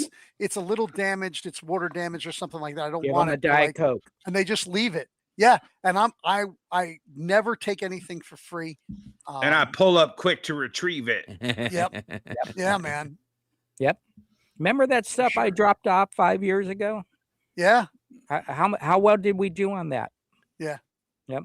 Yeah. But at the end of the day, who knows? They could go through with this and dissolve Beckett. And there's a lot of things that can happen when you see companies buy. Well, and another that was the competitor out. first. That was the first thing I said to Brian. It was the first thing that popped into my head when I heard it, and I don't think anyone's really discussed it. Beckett has a very aggressive legal case against PSA for poaching key employees to start their comic book grading company, and purchasing Beckett, poof, makes that Yep. go away. Yeah, exactly. Exactly. And So whatever there's- the downside was of that lawsuit, even if they were 100% in the right, any downside goes into that purchase price if you're in the corporate world. And like, okay, if we lose this thing whole ass, Yeah. it's going to cost us 10 million. Whatever the offer is, factor that 10 million in because we want that to go away. Correct. Yeah, and keep Oof. in mind, this is someone approached someone. This isn't a hostile takeover. It's just Nope. someone approached someone, and the other person said, "I'm listening." Yep. And I'll tell you what, the people that are left in charge at Beckett, and they see the numbers, they see the same numbers Neo's sharing. They're like, how are we only taking in 50 cards this or 50,000 cards this month? Dang. We used to be number 2 by a margin. We used to be number 1 and the only one. And all of a sudden they're sitting there going, wait, the big guy wants to give us money for what's left of this? Okay, let's take it. Yeah. It's crazy, man. I actually, a lot of people like the PSA. SGC is actually better. Yeah. I love PSA. I like the SGC. I love the quad grades for cards. I like the Beckett. I actually like Tag the best, but Beckett is got a really nice card holder, and the way their cards look is really nice. I think that was the big deal about the 10, the Beckett 10. Here's the crazy thing though about this now, okay? I'm glad you bring that up because now PSA went and bought out SGC. SGC was their only real competitor, and the only reason was because Vintage, you got it. And vintage collectors love the way vintage cards look in SGC holders. It has nothing to do with anything else. Vintage collectors are so particular, they don't care about resale value. They want it to look good in the holder. And that's another reason why PSA had a little edge on everybody else, because their stuff looked good. But the Beckett 10 with that gold and the 10 and the black label looked so great that was the only thing that Beckett really had on the card world. Now that PSA owns SGC and Beckett, their two biggest people in the industry that actually are two biggest graders in the other graders in the industry that actually matter, their competitors, they now own those things that were, coming after them. They own now the black label. They own now the SGC. Do you think they'll keep running them over 6 months from now? But I think in 6 months they'll stop taking any more. Oh yeah, no, it's been over a year for SGC, and SGC represents. SGC, I think will stay, but they'll just change the name SGC to PSA Vintage. Let me just ask Jesse and Emmet this question. If I told you that you could buy a soda machine that will increase your profits 5%, and without even thinking, it's always going to make you an extra 5%, would you buy that soda machine if it was logistically possible? No, because I would go buy it and make 100%. Stop. Okay, listen. It's a special soda that you can only get when you buy this soda machine. Yeah, go ahead. 5% really doesn't motivate me. Because it might cause me 5% more of Okay, aggravation. so Well, let's back up here, Dennis. Let me say this to you, and Brian knows this. I had a Monster Drink machine in my store. I was sponsored by Monster Drink. Not only did I get the Monster Drink and all the drinks, I got 50% of every sale. I got hats to give away, stickers to get away. So if it's a branding partnership, absolutely. Yeah, If it's I'd be all about that shit. Yeah, if it's just okay, put the machine in, you get 5%. I don't know if I could do that because now it's space. It's space. And my space is worth more than 5%. You're factoring too much. By PSA making a million cards a month in profit, whatever that is, it's a million cards. By buying SGC, it's a company that processes 50,000 cards or 5% of an increase in their sales. Why would you get rid of 5% if you've already owned it and it's worth it? Yeah, and no, I get it for SGC. I really do. But Beckett as well is 50,000 cards. That's 5%. But you're competing against yourself. Can I charge the same amount at Beckett? This is a perfect example. You're totally wrong. So there are studies. I studied these when I started getting into vending machines. Sorry, my kids are banging around in the back. If you put a single Pepsi machine in a single location and it sells 1,000 cans a month, if you put a Coke next to it, put a Coke machine next to it, you'll sell 1,000 Pepsis and 1,000 Cokes. There is the illusion. And guess what? The people who own vending machines, they have one of each because they know that study. Mm-hmm. And it does not cannibalize. It creates the illusion of choice. Yeah, exactly. Which is what they're buying. How many people said, I'll never buy a PSA card. I only use Beckett. Okay, well, now PSA is making your Beckett money. Yeah, but they also know that PSA owns Beckett. So, but if you like, they don't trust, PSA. I don't think most consumers actually follow what we're talking about. Yep. I don't think they investigate. We've never had a consumer walk in the store and say, "Did you get these books from Lunar?" Oh, I want the books from Penguin. No, they say I want Marvel. I want DC. That's how it works. There's a reason why NASCAR doesn't have one sponsor. Yeah.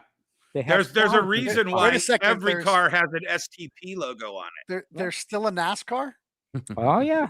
NASCAR is great. Oh, we are doing Lionel Racing has come in to do the diecast. It's been amazing. Yeah. That's your NASCAR moment, folks. That's the South. I mean, it is dead up here. So I just heard this stat this week. 95% of every pizza that everybody here has eaten and everybody in the chat has eaten is all supplied by the exact same cheese manufacturer for pizza cheese in this country. I think that's a high number, but I believe you that look it up. Chat, look it up. But it's some insane high number. Yeah, I believe it's zero choice. And I'll tell you what, this is how stupid I am. I judge a pizza by, this cheese tastes better than that pizza over there. And then I was like, what? It's the same cheese? Shit. I'm a fucking idiot. Well, there's several here in New York that make their own mozzarella. And then he's talking about the ingredients. I think he's talking more about the ingredients of the cheese. So well, and I think those people who make their own mozzarella are also, I bet you there's a few of them that lie, but also represent that for every one of those places, there's 1,500 Domino's pizza ordering from that place. Right. Absolutely. What's that European Vacation where they show the chefs and they're just going out of the box and putting the flag on it? Yep. Yeah. Okay, next question. How does this affect comics? Does it affect comics? It affects the collector's market, which comics are in. PSA has gotten into the comics market. So it definitely affects it. Brian, do you want to pull up my Instagram post from, I think, a couple days ago? What'd you say? Deadpool, New Mutants 98 record price. Well, come on. It hasn't. It just happened. We haven't seen an effect yet. No, but I'm telling you, almost every book that I have put on eBay, I have gotten 20 to 30% higher than the current CGC. Yes. One question though? What's your population number on the PSA? Since you're you were so early to. I don't even know, but I mean, I know 3 maybe, right? 5. Yeah, but I don't think any guy cares about pop numbers. Would you sell it books for? that What? How much When you you sell- collect, No, you don't it's care all about for- a population number? Yes, they do. I got 400 for the PSA 9.2, and the average sale was 350 over the last month for the CGC 9.2 newsstand, equal newsstand. 50 extra bucks. Yeah. I don't know, man. I don't think that we're seeing that across the whole board. I would love to know if anybody else is seeing that, if that makes sense. Yeah. So Swag's done numerous videos on it, and I think Automatic Comics has too. And Swag is, I know he likes to joke that he's a shill, but Swag will tell you fucked up if you fucked up. I mean, they did a whole show telling PSA they fucked up last week for what's that his show called? Ungradable Truth. Ungradable. Sounds too much like unpressable defects. That's yeah. But is it the ungraded I love, truth or something like that? I don't. Yeah, but either way, they I shit kind on of PSA, but then they also say PSA is selling for higher than CGC in a lot of cases. right, but that's Do what like you want me with that. saying, you know what? I'm gonna kick everybody's butts on Turok #1. Yeah, Because I get $20 a pop, and guess what? Yep. Everybody else gets $3. It also depends on the brand that's selling it. Dennis has a big brand and a big following base, so people might pay more. I have a big to buy what? from him. Following base? Oh, okay. I thought you said something else. No. Jesse doesn't lie. No. And so Fuck you, Emmet. yeah, exactly. And that's probably in the Dennis Files. We're then create a page called the Dennis Files, and we're then go back through history. And it's kind of like Where's Virgil Now? You ever see that Where's Virgil from the WWF? Yeah. And he's Yeah. like signing in he the passed away, though. subway. I think he passed away. Yeah, he He did. did. Signing in subway and Yeah. all that, and people would just put pictures there. But at the end of the day, I think everybody is able to sell something for much more than everybody else, and vice versa. Yeah. Zabit had the number. It's 85%, which is still crazy, stupid, insane. Yeah, that's exactly that's what I said. I said I think you're right that it's really high, but there are a lot of exceptions in mom and pop shops. Exactly. Okay, back to about this. Is this going to affect? Because, and the reason why I say that is, Wow, Dennis, actually, Three Rivers just said maybe they're buying the secret to no Newton rings when they buy Beckett and CBCS. Sure. Fingers crossed. yeah. Sorry, Brian. So here's my question about, is it going to affect comics? We just seen what happened with CGC changing prices, right? They're changing prices now, and to supposedly to keep up with PSA. And is PSA going to get big enough now because they have a huge market share in the card world? Are they going to get big enough now to become the head grader in comics? And does this give them a push to overtake CGC? Or does this backfire on them and people are like, you know what? No, we don't trust you now. So we're not going to grade with you at all over here in the comics world. Shameless ploy. If you do want to try out PSA, I'm going to have a $25 affiliate code starting next week. Get a hold of me on Instagram. I will be glad to hook you up with it so you can try PSA comics for yourself. All right. There you go. So what do Yeah, you think? it's kind of like WWE and AEW, Yeah. right? No, that's exactly it. Right. So people will come in, hey, you have WWE stuff? Absolutely. You know what's really good? What? AEW. And so there's this notion that just because someone buys a CGC doesn't mean that they don't buy PSA, and they might like it more, but they're just used to the last 10 years of saying Right. But CGC. do you remember when, And it's all a go scam. back a little further, when WWE bought WCW, they pretended they were two separate organizations for a long time and Right. shit talk each other until they merged them. And then they realized, yeah, no, it's all one big thing. Yep. And Yeah, when they exactly. bought ECW also. Yeah, exactly. It's still all a scam. It's all a money Woo! grab scam. Dude, did That's we just see a code block? What do you mean? We just saw a code block. What is that? You know, when you say Yep. Yeah, Clutch you know is what I'm trying to talking about. move in on my Yeah. affiliate program. Yeah, there you go. Yeah. You know, instead of saying C, I said block. so many good things Yeah. about you, Clutch. Instead of saying CCK block, it's a code block. Yeah. Woo! Classic. Clip it. Very, very clip it. But My it- question is what would these grading companies have to do to get people to stop grading their books? How much bigger of a scam would they have to perpetuate? Apparently not stealing your, having an employee allowed to steal your books. Tapping an entire stack on a table, having a young grader walk around with an energy drink and no gloves, turning it into a banana. Apparently, that's all CGC. So now let's hit the PSA. Right. And maybe they offer Buy you cards money. at Yeah, 9. maybe they at offer 9s you when they're money 10s. and it accidentally turns into a 10. Right. Yeah.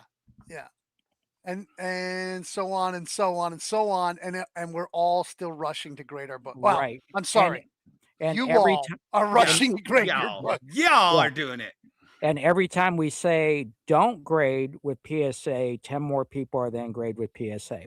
It's the good old reading someone's feedback on Google, right? And you're a comic book store. A comic book fan reads blah, blah, blah, blah, blah, comic book store, blah, blah, blah, blah, blah, in DeLand, Florida, blah, blah, blah, blah, blah.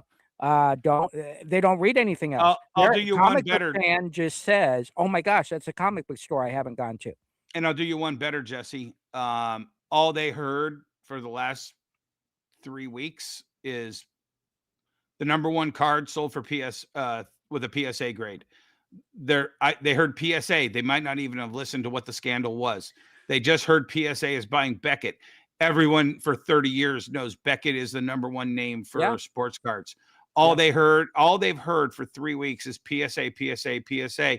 And even if the one in the middle is a negative story, they've still heard PSA 3 times, and they may have never heard CGC once. We should educate the public. Yes, exactly. that's what this show Because is here if you are keeping your book, there's no reason to grade it. Yep. The only reason to grade a book is to sell it, and that's to get the top price. Yeah. Yep. If you're investing, Which I get with PSA. Right. So I think you would get it with CBCS, which you did, right? You had record sales at it doesn't matter. It's your brand that sells that book. So yeah, exactly. It doesn't matter who you have. What have we been saying for 2 years on this show? Why don't you try brand? Right. So why don't you try and sell books ungraded for the price that people are getting for graded books? Then I'm going to be impressed. Right. Exactly. Well, we have spent centuries. Actually, Brian, pull up what Punisher 7 Opena has sold for recently. I think I got you on this one, Emmett. I don't even know what that I is. just sold a Punisher 7 Opena raw for $600, and I don't think I sold my 9.8 for $700 when I made a counter offer to somebody. Yeah, do the sold and highest at the top. Oh, 9.6 is going for 1,000 now. Yeah. Oh wow. But then a 9.8 within the month sold for 800. But that's a number 2, not a number 7. No, Right. that's not. It is a number 2. Yeah. Oh, I thought it was 2. Okay, I thought it was There we go. 7. No. Okay, Wow. that's my 600 raw right there at the top, baby. Yeah, you should have bought the one for 300 and resold it for 600. Yeah, Actually, that was 9.6. mine too, and it was a miss. That was a miss purchase on my. Yeah. And So- what's funny about this, we talk about this, and someone right now just submitted something to PGX. I would say selling that Punisher for 600 raw is pretty damn good when the last comp was 800.98 It's great. Yeah, awesome. with 12 bids on auction, by the way. Hell yeah. Because I'm Okay. Dennis. That's what I do. So we've never answered the question though. Is this going to affect? You don't think it's going to affect it at all? No, and no, I'll tell you, because go ahead, Dennis. You can go. First. I just think that with warriors like Emmet out there telling people to not grade their books, and as people see, I just saw a 9.2 or 9.4 giant size X-Men sell for $4,500, and I sold I think I sold a 9.2 for $9,000 to Ross Ritchie 5 years ago. As they start seeing that investment plummet, and it's not all just fatigue or too many books on the census or any of that. A lot of it is, I don't trust these graders. So as all of these come down, and as Emmet is fighting the system, and Jesse, you probably haven't graded anything in a while, right? Probably since grading started. Okay. Oh well, no. I did grade the Guinness Book of World Records, but that's it. Right. But I'm saying you haven't graded in a couple years. No. Yeah. Right. Okay. And I haven't graded since July. You know what I'm saying? And I'm on board with the people, and I haven't Right. graded since July. Yeah, but again, If it crashes the card market, let's the graded comic market will. between this Tuesday. I think the comic market's going to crash before the card market, and the card market is crashing harder than the comic market. Between Wednesday and Monday, let me know out of all your customer base actually how many people ask for graded books. It's such a small percentage of the world. Now they do spend a lot of money, but we have to focus on what is selling for us. So if Emmet doesn't sell graded books, then he's selling something else that makes up for it. Yeah. I brought 250 graded books from Fort Worth on Monday. I'm down to like 70. Here's what's interesting. There is this value on labels, right? We talk about it all night. We talk about it all the time. We see more value on the blue label than we see any other label in comics for the most part. In cards, we see more value on the red label than we see on anybody else. But once all labels are red and all labels are blue, is that gonna, without that competition, doesn't that like have like an effect that could cause prices to go down? I don't see that's how is that going to be a negative effect or a positive effect when most of the labels are from PSA? You're talking about unified? Yeah. Yeah. So unification for any brand is very, very important because it keeps your customer base smarter and informed. The second you do other label colors or whatever, or to redesign your floor, it throws the consumer off on how they buy.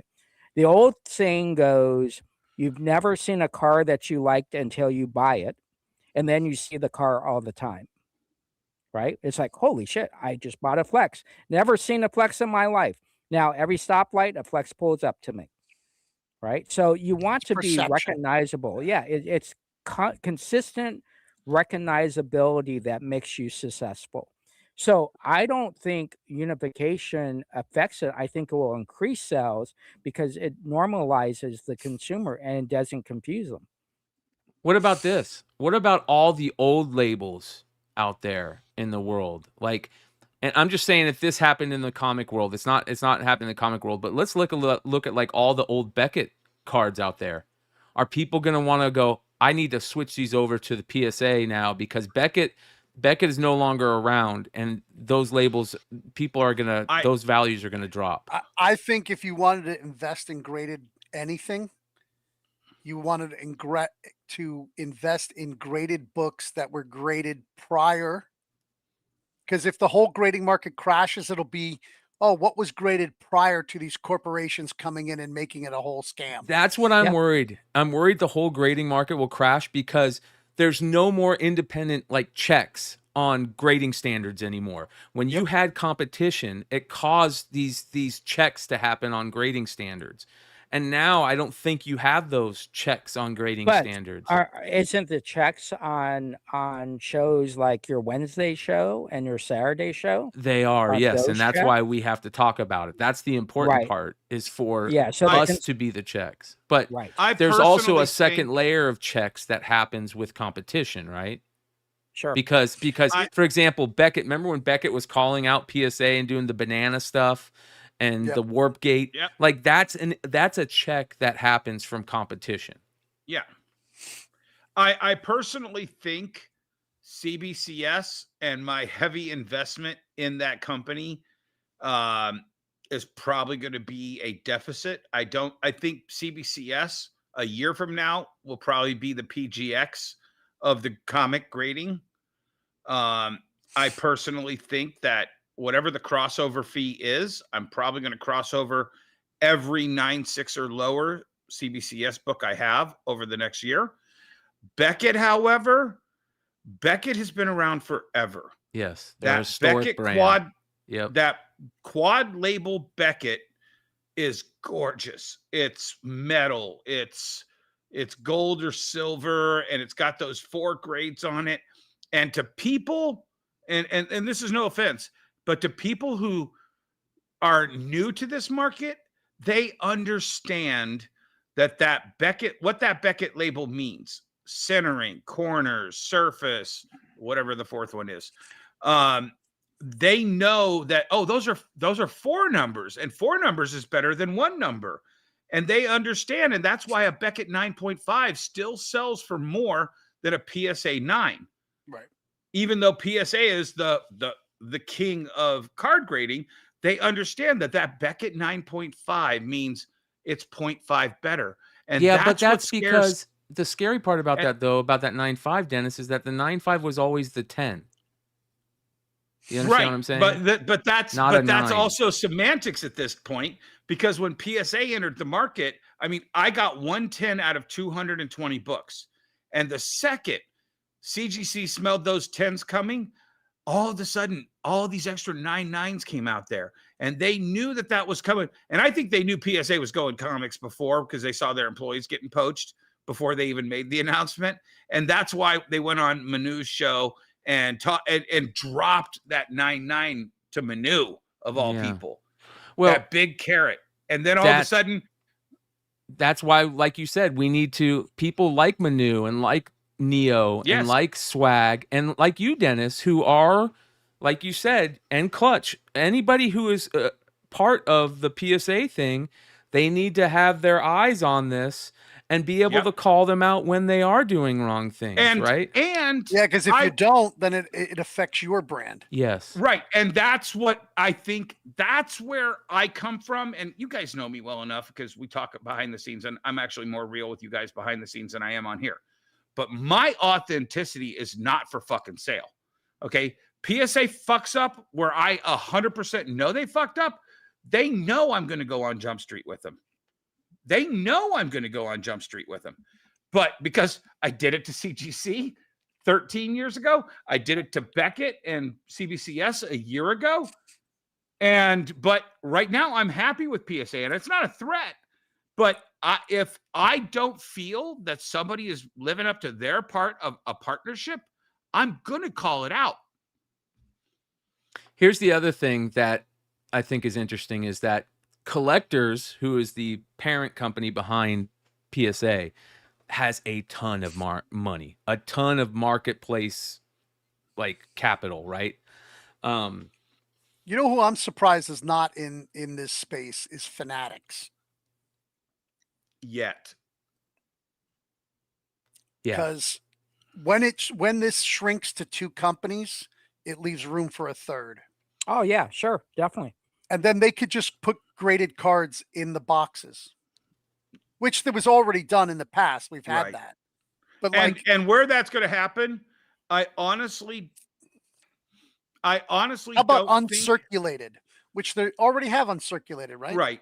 It's I not honestly graded, don't though. think that Fanatics would pay the money to buy Collectors.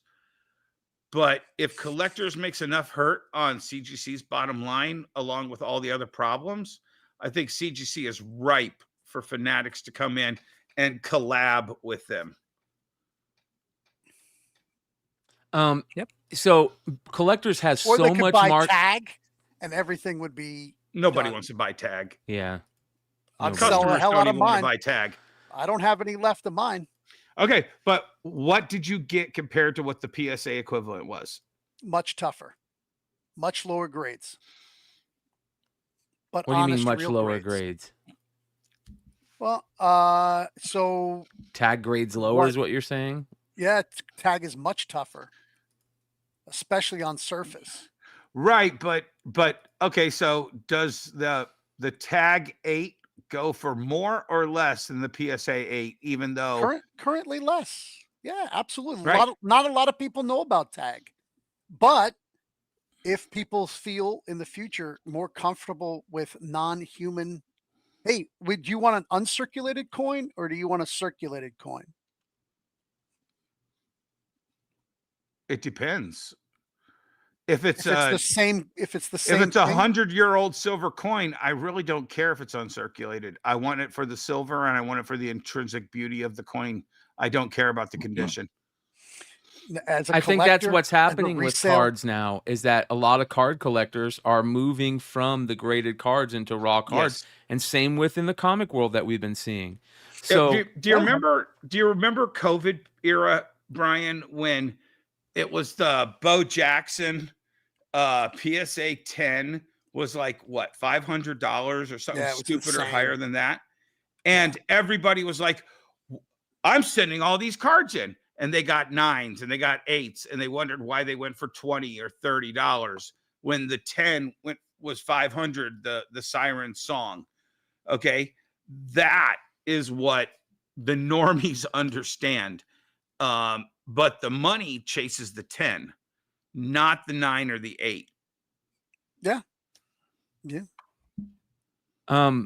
Here's the other crazy thing that, again, with all that money that Collectors has, they have a ability now to take that capital that they have in the card world, put that more towards infrastructure of AI grading, digital grading, and that could be a big positive because that's a big part. The card world, we can have that AI grading, that digital grading stuff. But they bought the company that invented AI grading. Yeah. 5 years ago, and they've never used it as far as I know. Yeah, so there could be a ton of money poured into that. That could be a good thing. But again, we can't, there's nothing that's going to help us there in comics that I can think of, because you have to look at the pages in comics, right? Unless they create a machine, unless they create a machine that can look at the pages, and flip pages very carefully, and which I'm sure they can, to be honest. I don't see why that couldn't be a thing. So we'll see. Yeah. More competition is the thing to me that is the good part. If AI grading gets a big foothold and cards, next thing will be comics. They'll figure out a machine to do that. It's just not to put the money into it and not have the market. Once people shift, the culture shifts to, hey, I want a computer to grade my card. I don't want some guy whose wife kicked him out of the house this morning to grade my fucking card. Well, and here's another thing that's interesting is I could see PSA just doing this whole integration across all their grading things, right? Are we going to start for comics, Dennis? Can you immediately grade, list, and sell like you can through the cards? No, they haven't implemented, but they literally said at New York Comic Con that is coming in 2026. The problem is the card vault is a vault this big and it fits cards. They haven't come up with the depth and the width and the thickness to be able to have that much space to store comics in the card vault. Does that make sense? Mm-hmm. They just need a bigger vault. Well, guess what? When they buy Beckett, they get an entire place in Texas. They and get employees. An entire place in Florida. Yeah. They get extra employees. They have more space. They can have the card vault in California. They can have the comic vault in Beckett's offices in Texas. They can have the SGC vault in Florida. You know, they have processing, better imaging, more marketplace integrations. Like this whole thing is going to all do this. And I've sold PSA 4 cards on my last submission. And they were legitimate offers, and none of them have turned into 10s after I sold it to them. So that's a good thing for me. That was a joke. Did you check? I checked. When that scandal hit, I immediately went exactly what those guys did. I was like, okay, nothing's changed. Okay.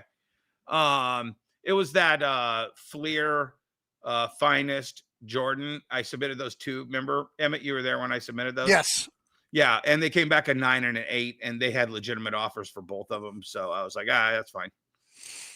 Yeah. If I don't get a 10, I can't be the number 1 guy, and I don't. I think short term, there's going to be a lot of skepticism from everybody, especially comic people that are like a little bit worried that PSA is kind of invading their hobby. Long-term comic people who are already kind of skeptical of grading to begin with. But man, this has big potential to just be this monster that could be really bad, but it also could be good. I'm just really mad that I didn't come up with the idea because it is such a beautiful scam. It is, you know, I have rules for a reason. I don't have morals. I have rules. And the funny thing is that Collectors did put out a thing saying that Beckett is going to remain as an independent brand, but that's bullshit. We know that they're. I don't think it's bullshit, Brian. Why would they do that? That's a bunch of extra money. Coke and Pepsi machines. The illusion of choice. As long as all of those crazy One Piece people are chasing a Black Label Beckett, and they're submitting 50,000 cards a month to try to get one, why would you shut that cash machine down? It's a 5% bump in sales. Is that One Piece? Is that who's really pushing? The One Piece fanatics have they want that Black Label. It's very piratey. It's black and gold. And they have decided that is the end all be all. What if PSA comes out with a black and gold label? I don't think they would, because why? They own Beckett. Why would you have a black and? Yeah. You see what I'm saying? Mm-hmm. Yeah. It's the illusion of choice. Pepsi and Coke but machines. You still have that problem. You still have that problem when it comes to Beckett being looked at as inferior to PSA. Well, guess who's putting it out there that Beckett's inferior? The buyers. No. Yeah. It's not. It's the influencers. No, influencers don't say that Beckett's inferior. The price, God. I'll send you 5 links tomorrow of Neo shitting on Beckett and saying they're an inferior product. I think I'll send you 5 tomorrow. The price is the thing that pushed that, though. The price is the thing that pushed them to thinking that it was, because Beckett used to be considered the top of the heap. Oh yeah. Yeah, it switched. But was any shilling done to make that switch? Did we buy any of our own product to force? This is the whole fucking scam. No, and I know what you're talking about. Dr. Beckett even said that like shilling is part of the. part of the No, hobby. it's not shilling. It's defensive bidding. Yeah, Emmet. defensive bidding. Yeah, Defensive bidding. yeah. You know, there Alleged shills. So Alleged shills. You're going to get Brian sued. Brian, I'm there for you, not Emmet. Emmet wants you fucking destitute. They can come sue me. I don't got shit. I don't know nothing. Yeah, it's pretty interesting, man. So we'll see. I think it's this week two really big things that have happened that we're going to be talking about for a long time. I mean, to me the Chapter 7 stuff is probably the craziest. You know what I mean? Yeah. For our world. We'll see what happens. I think it's definitely going to be an impact, because if you think Lunar is going to act any better right now with Diamond in the shit can, you got another thing coming. And even with Universal coming, I don't think Lunar has learned a lesson. They are going to continue to do things the way they, and I'll go the same thing with Penguin. Penguin doesn't care. They do not care.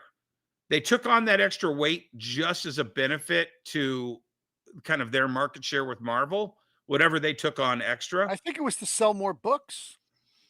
I don't think they care about selling floppies. I just don't. No, not comics. Oh, yeah. They wanted it for the trades. Because their whole thing opens up. Well, here's the question. I can buy regular books through Penguin. But here's the question. Account. Brian, you go on Cover Price and you do the Wednesday and Saturday shows. Has Boom's output gone up or gone down since Penguin bought Boom? Say that again. They're making less books.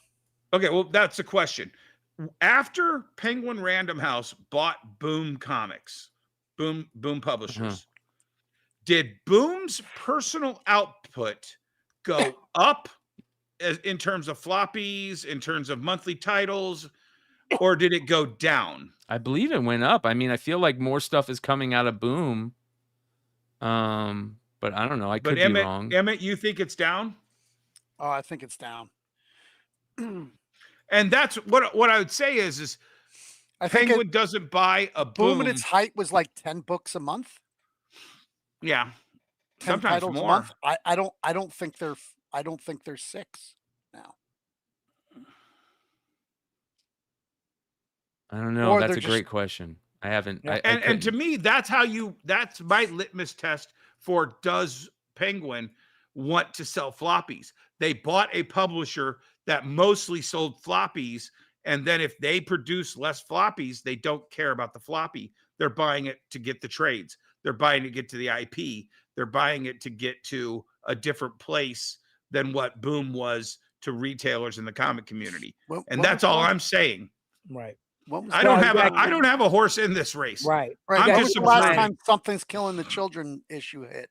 2 weeks ago? We did very 3 well weeks on ago, that one. But but it's not every month. It doesn't show up every month. That's why you got to buy all 20 covers. They get the IP of Power Rangers, and they get to sell those Power Ranger books. They get to sell Berserker in every Barnes and Nobles when the movie comes out with Keanu's picture on the front. They get to sell every Something is Killing the Children when that TV show comes out. Yeah. That's something to put our world into their bookstore buying world. And I think that's why they bought Boom. Yeah. Well, I think they did a lot of things to increase their portfolio. Listen, I have great communication with Penguin. I send them an email. I get it within sometimes the same day. Lunar, I'm lucky if I get it by the end of the week, right? And so it's a great business to work with. You get to open up your portfolio to your consumers because you get to buy a whole bunch of cool stuff. So Penguin, I think, looks as everything as a whole and not just as, oh, we own Boom. I think they look at their portfolio and they say, this is everything we can get you. And maybe you're not going to buy Boom, but you then buy something from Viz or whoever it is. I still think their shipping is great. Listen, I don't have to wait for one book to go into a big box. They just send me the one book. Yeah, but free. I mean, Dennis has his idea of why we don't get any backstock at Lunar, which I'm not against. I think he might be right, but What was that? Also- What was that? Did you hear that, chat? we have to clip it because it's not going to happen again. No, but over it, you can't find the like they put it on some weird CSV file. You got to open it and surf through it. You can't order from it. You have to then take the number and like, why can't we order the backstock that's left? Who are you talking about? Both Penguin and Lunar. I'll give you two. I mean, I can get last week's, but I can't get. Everybody knows my theory.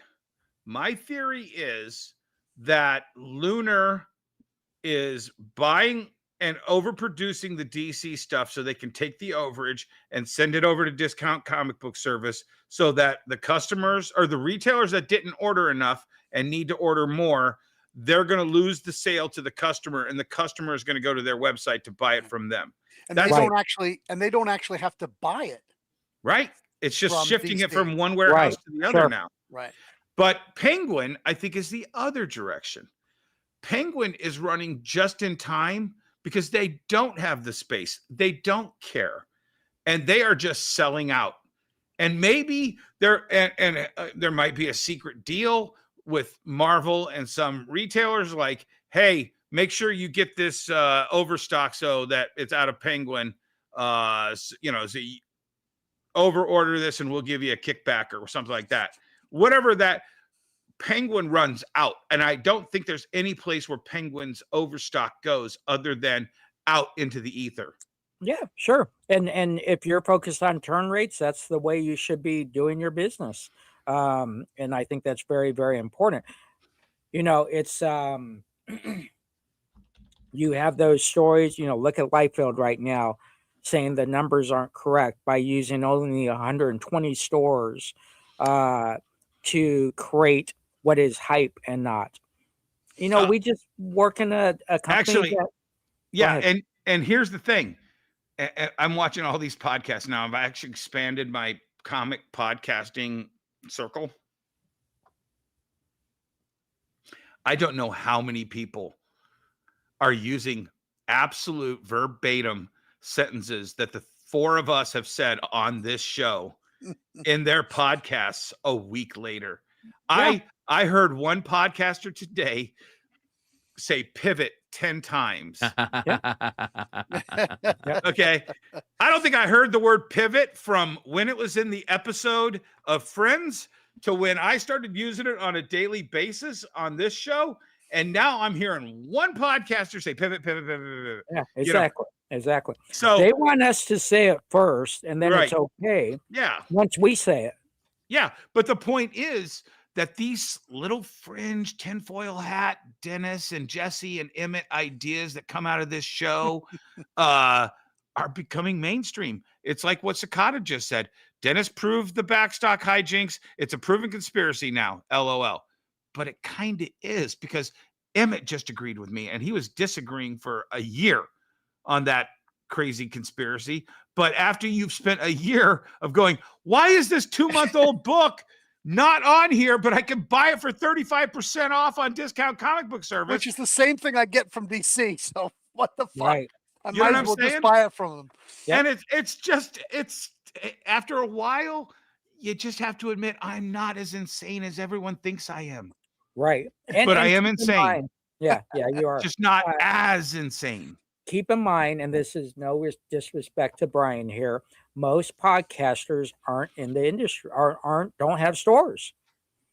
It goes to what Jesse said. Yep. Well, what is this? Episode 93? Yep. I don't think we said what episode 93. We didn't, but it goes to what Jesse said 90 episodes ago. There is a huge difference between influencers and experiencers. And that's why all of these smart people in our chat who hit the thumbs up button watch this show. Great way to end the show tonight. There we go. This is experience. Yes. Yep.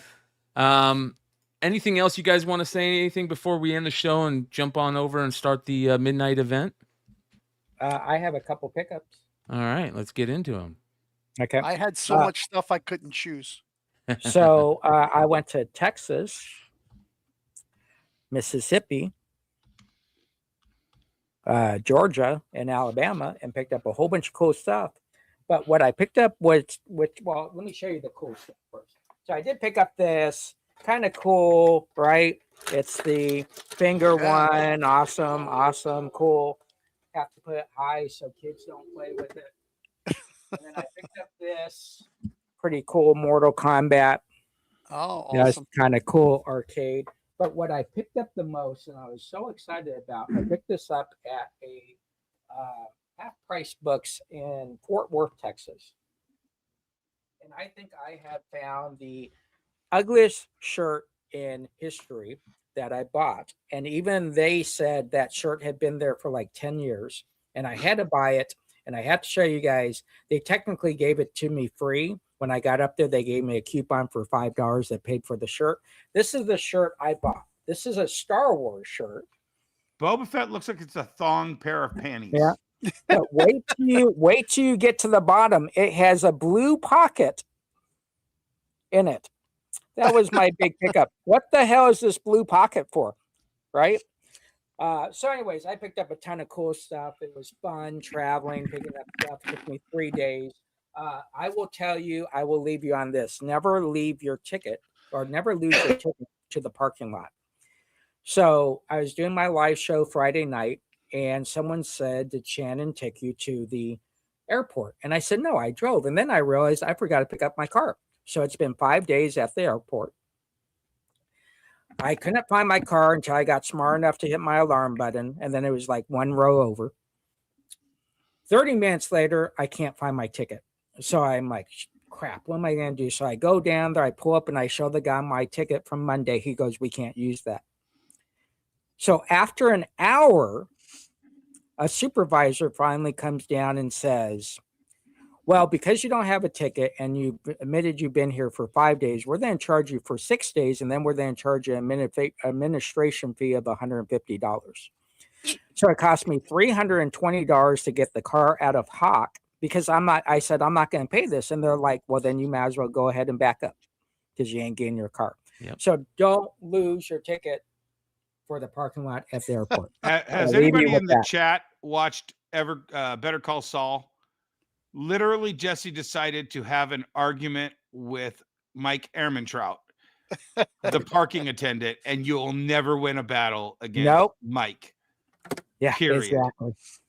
So that was my pickups. It was fun. It was exciting. And, it's fun to turn off the phone for 2 days.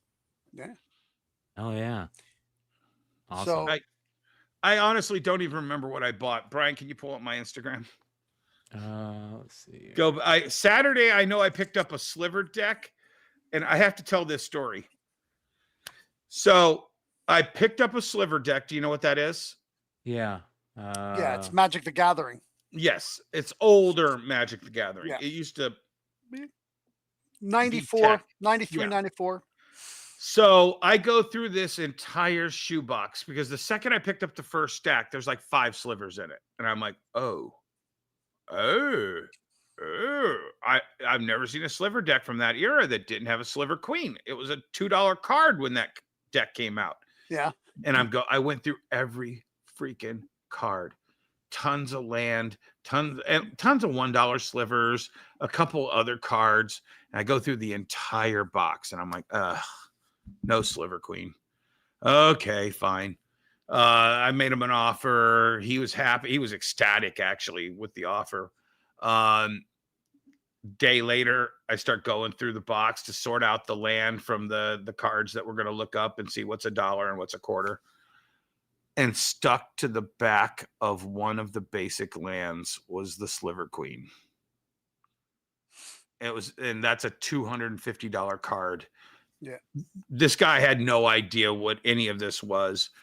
I didn't know it was in there, or I would have paid him way more for the collection. It should be the last picture in this, but this is the comic collection that came in right before that. Great Nazi cover for Rip Hunter. A lot of great Golden Age, Edge of Silver Age.